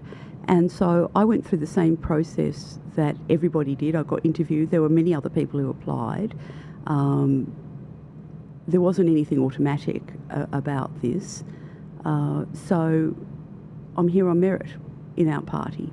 Now, there could have been somebody better than me, and if there had been, I would have supported them. As it turns out, I was fortunate, to have another opportunity to do this. If something happened to me, I don't know, got ill, obviously losing my marbles, I'll have to step down. But at this stage, I don't see, something like 20% of the population or 25% of the population are over 65. If you only want people who are younger than 65, then does that mean they don't get representation? And, in the end, the voters choose. That's right. Trump's 79, and he's the best the right had to offer in America. By the time he finishes his term, he'll be older than Joe Biden. Yes. But it's all in the mind. It's like some people will have dementia. Just because you're old doesn't mean you're going to have dementia. I think a lot of people, they make this silly connection. You can be very sharp, and Trump's 79. And if they could, they would make him run again. If they could, the poor guy. Yeah, well, he's barred on a number of grounds, including his age, I think, but and the law. So I just encourage, people to get involved in a political party. You meet a lot of like-minded people, which is nice, and people that, extraordinary that you would never normally have the opportunity to meet. So I think it's a wonderful thing to do. Can I ask about South Australia? Because you would know this. I heard from people that I'm friends with in South Australia on the Aboriginal situation that South Australia, for some time now, in your taxes, you pay for the education of Aboriginal students. Is that right? So if it's a state matter, I don't know. Okay. Right. I don't know. What I can say is that we've had a native title holder stand for us, Kerry White, and she went with Sarah around on the no vote, advocating for the no vote, and she's all for one people and one Australia and whatever. And I met recently at one of our events a woman who's the granddaughter of the man on the $50 note that we've got. Wow. And she was fascinating because she said to me, that her grandfather had told her that when the Europeans arrived, that they talked amongst themselves and decided to close the universe and to move on into the white world, and she was a supporter of one nation, and so was her daughter. So this idea that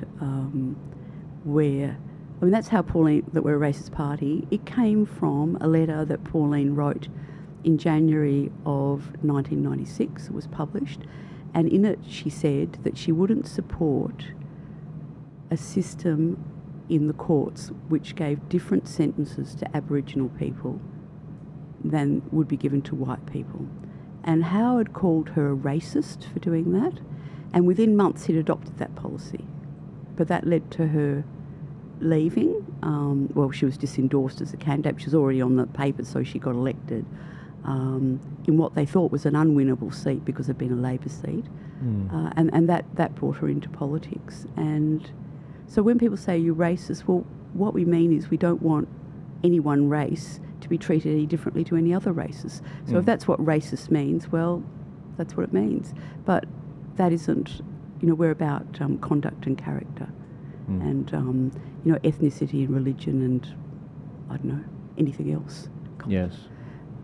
Not relevant so long as you're abiding by our laws and you're contributing and loyal to the country. Yeah, I think you as we started this conversation, you said South Australia is one of the first places, for example, to have a 100% net zero target at some point. Yes. Among other things. It does very much seem like a testing ground, doesn't it? We are the canary down the coal mine, and what we're seeing is, of course, our economy is destroyed because we've got this ridiculous situation where people like Peter Malinauskas talking about how they want a future for Whyalla, and Port Pirie, which is the lead smelting operation, they're about to go out of business as well, and they want them to go on. But what they're not saying is that when you want to heat up iron ores in order to get the metals out, you have to heat them to extremely high temperatures, and those high temperatures require gas to get them to the high temperature, and then all of the process of moving it through the different stages requires electricity. And the combination of gas and electricity represents 40% of the input cost of making steel, glass, lead, nitrates. All of these are the basics of an economy. And our price is double our competitors. So how are we ever going to sell any of this stuff? When China's got half the price, United States half the price, we're double. And why are we double? We're double because we want to be aiming for 100% It's ridiculous. net zero.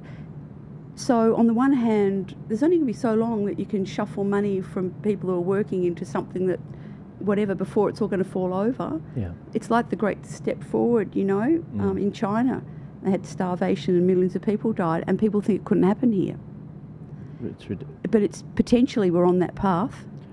Going back to the Aboriginal situation in South Australia, you had the first state treaty or voice. I think it was first state voice. Yes, it was the First Nations Act. It was passed in the March of the year that we had the referendum.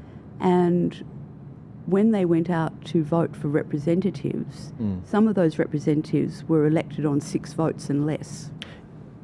Yes. And 6 votes. What was only 3,000 Aboriginals actually participated in that whole election? Less. And same in Victoria. Only 7% of Victorians voted who were registered to vote, voted for their representation that they've got in their parliament. And we had about the same, 7%, I think. Of the total Aboriginal population in your state? Yes. Wow. And so we had people in on 6 and 10. They're all being paid. They've got no obligation to do anything. There's no outputs. It's the same Indigenous thing. The money goes in, nothing goes out. And so Kyan Ma, who's the Attorney General who sponsored that bill, he identifies as being Aboriginal. And someone's gone, it's online, it's published, it's been sort of followed through, it's online, he's got no Aboriginal ancestry. He says, so Peter Malinauskas, who's the Premier, was asked on ABC, what would he do in a situation like that? And he said, look, what we do is we'll get someone, you know, if someone signs a stat dec and says that they're Aboriginal, well, then they are. So let's do it Monday. We'll do it on tomorrow. Huh? Let's get it done. If you want to be Aboriginal in South Australia, what you do is you become a tick and flicker, as you know, my friend, the native title holder, would tell me, and you sign a stat dec. Yeah. And then you get special help at university, you get help with housing, you get all sorts of things. Why wouldn't you? Why are there twice as many people identifying as Aboriginal as there are native title holders? There are 400,000 about native title holders and over 800,000 people at the last census who say they're Aboriginal. Now, why would there be a discrepancy when there are hardly any cases left to be determined by the federal court? It's almost all of them have been done now. So why? And the answer to that is because there's a benefit. Hang on a sec. So I understand the stats. 800,000 Aboriginal in Australia. That's about 3.5% of the population. Of the people identify. Obviously identify, not been tested, not genetics, not endorsed by an Aboriginal tribe that say they are on the census. And then there's 400,000 who satisfied the federal court through the Native Title Act and are listed under one of the corporations that holds native title as being able to satisfy the court about their lineage back or their ancestry back to pre-European times, that they know their language and their special places and their stories, and that they are accepted and currently as part of that community. 400,000. So you would lean on that 400 rather than the 800,000? Well, that's what the Senator wanted to do by changing the definition of what Aboriginal was, to say, well, why don't we go with the people who have done this? And so what native title holders say to me is, these other people are cons. Why can't you get rid of them? Why? They shouldn't be getting what we're getting. They're not the real deal. So when people say, these Indigenous spokespeople, they say, and we represent Aboriginals. Well, no, they don't. The people they represent, they're not representing the native title holders, and they're not the native title holders. They're representing the whole big lot of them, because there's a huge number of government grants keeping small organisations going and people in jobs and spending money and welcome to country, you know. 12 grand for Welcome to Country. Smoking ceremony as well. Anyway, not the smoking ceremony, but the Welcome to Country is an artificial new thing and never done, according to, you know, my sources anyway. So finger painting too, apparently. Not real. Anyway, these things are hurting a lot of people because a lot of money is being spent in things to benefit certain groups when other people are entitled to the basics. And you know what? If we can't defend our country, we don't keep anything. And we are currently got less than 2 weeks fuel supply. What do they expect is going to happen if the ship, you know, what the government's got is 2 weeks in the country, and then it's got ships on its way. Well, what happens if those ships don't come here or can't come here out in 2 weeks? well, first of all, what's going to happen to our military? Well, they're not going to go very far. And then how are we going to get our food delivered? You know, all those supermarket trucks that you see with the signs on them going to some distribution centre. So I said to Warwick, we talked at length about this, and I said, well, you know, I joked, I said, we're going to have to go back to horse and cart. And he said, well, funny you should say that, Joel, because we don't even have the horses. We've industrialized beyond, like, back to the Dark Ages, basically. Like, we don't even have the horses to do horse and cart. And I was like, this is a national scandal. I mean, the one role, we did an interview, not I did an interview, John Anderson, former Deputy Prime Minister, did an interview just this week. I reckon you'd probably find it quite fascinating, with Mike Pizzullo. If you just bring this up, Rami. Now look, Mike Pizzullo, I'm not the biggest fan of the guy, but him talking on defence was absolutely fascinating. The reason why, and I'll explain, the reason why I'm not usually a fan of him, I usually associate, you know, the head of ACO and the intelligence agencies as one that's shrinking our freedom, basically going after. During COVID, I do believe he said, look, our number one threat we're sort of monitoring that's taking up our majority of our resources is the right-wing threat in Australia, which I was like, okay, am I on that list? Because when I went to the US, I got pulled into a room because of my online commentary. Are you guys sharing intel? So that's why I'm a little bit weird on Pizzullo. But him talking on defence was fascinating. He said in this interview, we have no missiles. We've been talking about missiles since the Rudd years, where Rudd was good on that, but we still don't have the missiles and we're not building them here. If any of our docks, like Newcastle, were mined with bombs, we do not have a single mine sweeper left in this country. We would rely on the Yanks or the French or the British to come down all the way down to little old Australia to clear it. We are so ill prepared, and in terms of the fuel reserves, it's the first role of the federal government to defend the nation. It was actually the basis on which that we actually federated. We beat a lot of the smaller states into line by saying, hey, this is for defence. For them not to be doing defence it's treasonous. It's completely treasonous. They've prioritised other things that are outside their scope. They don't stick to their own scope of works, and it makes me so angry seeing what's happening to this nation. I can only imagine, because you've seen it firsthand with the bureaucracy, how it makes you feel. So, you know, Australians have got a chance anyway at this election to really think about what's important to them and find a party whose positions, you know, best match their own.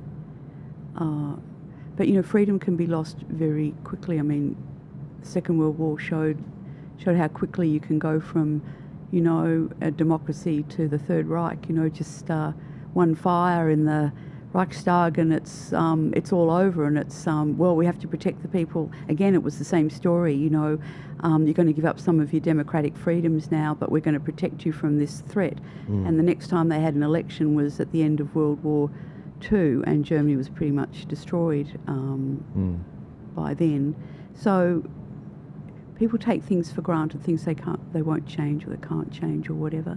But you know, when we've got the Chinese circumnavigating Australia, that's what the British used to do when they ruled the waves prior to the First World War. They had their ships painted white. Nobody did any target practice or anything. They used to just sail into port to remind people who ruled the waves, because Nelson had ruled the waves for a long time. And then World War I came. They were ill prepared. Nobody had fired anything. Nobody knew what to do, and disaster. Well, we haven't even got a navy to go, and a white navy to go around and do things. You know, we don't have an aircraft carrier anymore. We don't have anything. We used to. And a lot of people, I say that to them, they're like, we had an aircraft. I was like, yeah, we had one in World War II. We let it deteriorate and we never replaced it. Well, we had one when I married Sarah's father. Trying to think of what it was. I think it was you know, anyway, we did have one. But, you know, they couldn't. It was in dry dock half the time, so, I mean, we didn't have it half the time. You can't really run on one really.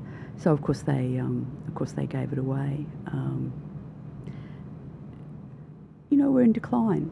That's it. We think we're a civilization, but we're actually in serious decline. The only time people realise how bad the hospital system is when they actually go to try and use it, or when their child's got a problem at school and they actually bother to find out what's going on. Then they're shocked.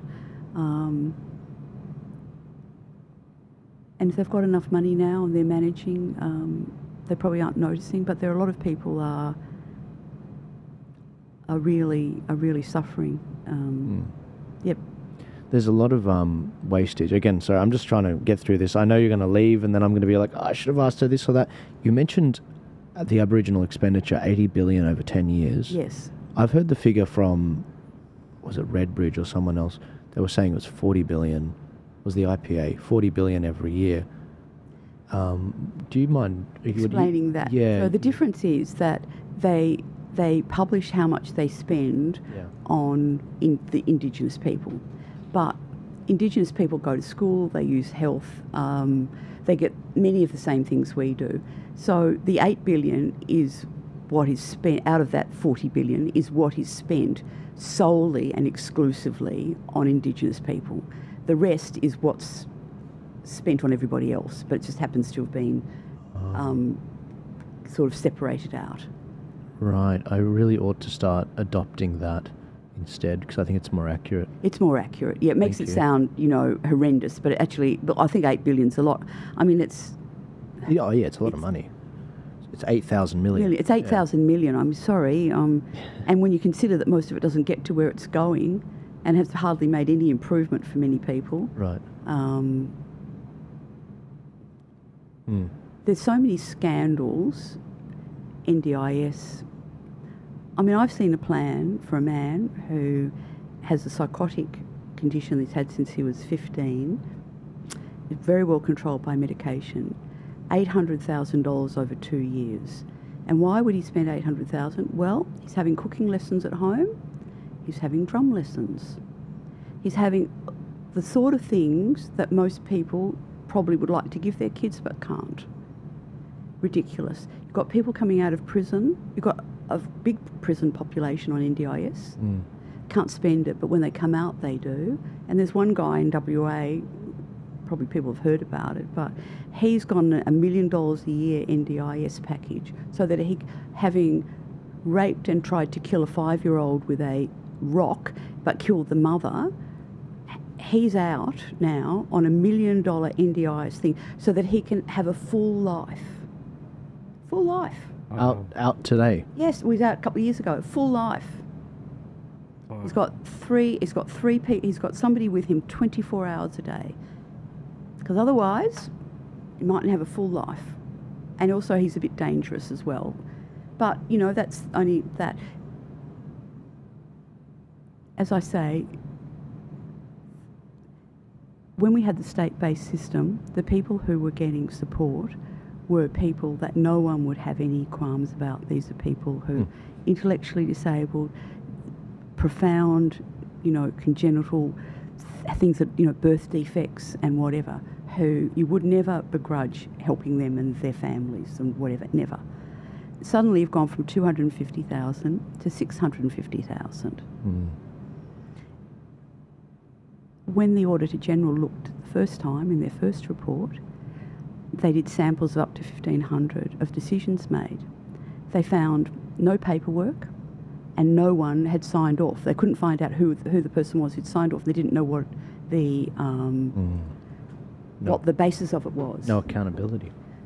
And they found that most people had had no training. That is, these people were just public servants, somebody who did an arts degree somewhere, came in, asked to make these huge decisions.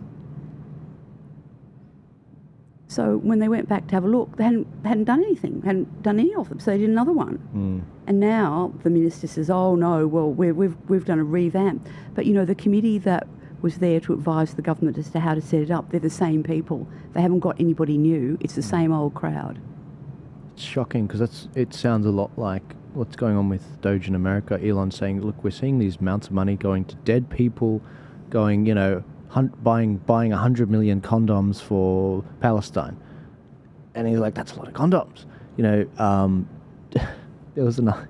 Sorry, I don't mention this to make you feel uncomfortable, but there was another one for Mozambique, I do believe. It was for millions of dollars to fund circumcisions in Mozambique. And he's like, why are we doing this?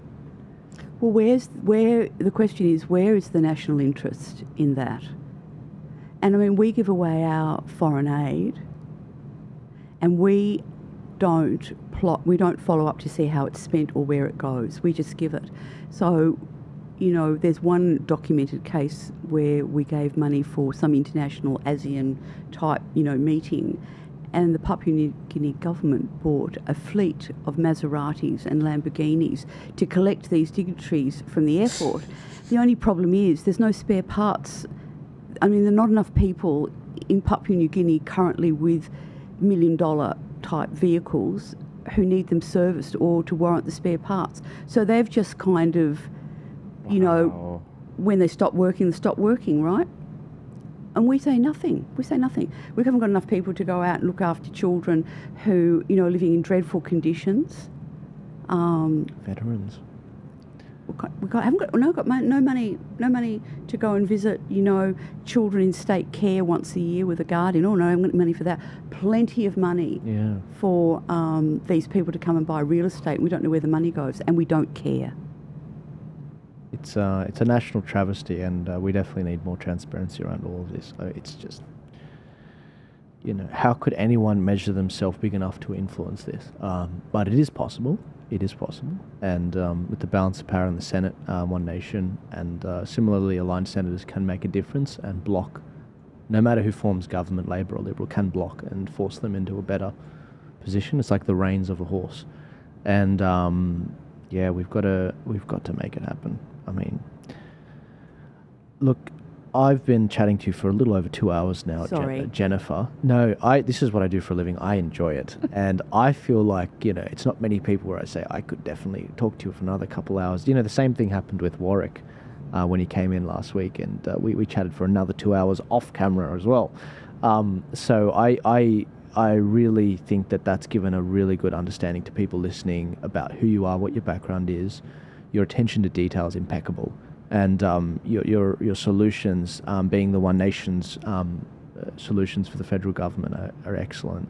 And I just can't wait to see you throwing some spears in the Senate. I hope and pray that you do get up. Well, that's very kind. Thank you. It's up to the voters now. Absolutely. Yep. Is there anywhere, any last notes you wanted to say to people so that they can support you? We really need volunteers, so I hope that they, you know, people who feel inspired, you know, if they're prepared to give 3 hours, that would be fantastic. 3 hours once, great. So if they could follow your system, that'd be wonderful. Thank you. Absolutely. Well, I'll go a step further. In the description, guys, if you're watching on YouTube, Rumble, we will actually be making available in the description a direct link to Jennifer's website for her election campaign, so you can also donate if you want to support her in that way or volunteer. But if you guys are out there and we would love to use our volunteer system to pass that on, you're also welcome to do that as well. But we're supporting all the freedom parties running in all the states. We want to see them all work together, all preference each other. The last thing I want to see is a phenomenal candidate like Jennifer or any other one not get up just by a slither. And so very much do use that system and let them know, do you want to be a scrutineer? Do you want to hand out how to vote cards? It only has to be a few hours. No, I really appreciate you coming in, and we'll be paying very close attention to your campaign, and you're welcome to come back anytime before or even after the election. I think there's a lot I could learn from yourself. I might have to come to Canberra for the next one. You never know. You never know. Thanks very much, Joel. No, my pleasure. And ladies and gentlemen, if you want to support this show, please go to the link in the description as well. You can click the Buy Me a Coffee for as little as $4 a month. You can join our membership streams that happen every month. And you can also see all of the additional behind-the-scenes content that I put out there. And by the way, if you haven't yet seen any content from Sarah and you'd love to see what Sarah's been up to, I did do an interview with her a couple weeks before the Voice referendum. If you just pull up this screen, Rami, You can see The Voice, LGBT for Kids, and Men's Mental Health. What Sarah's been all about on a state level, I think you'll find it absolutely fascinating, the spears she's been throwing in the state level.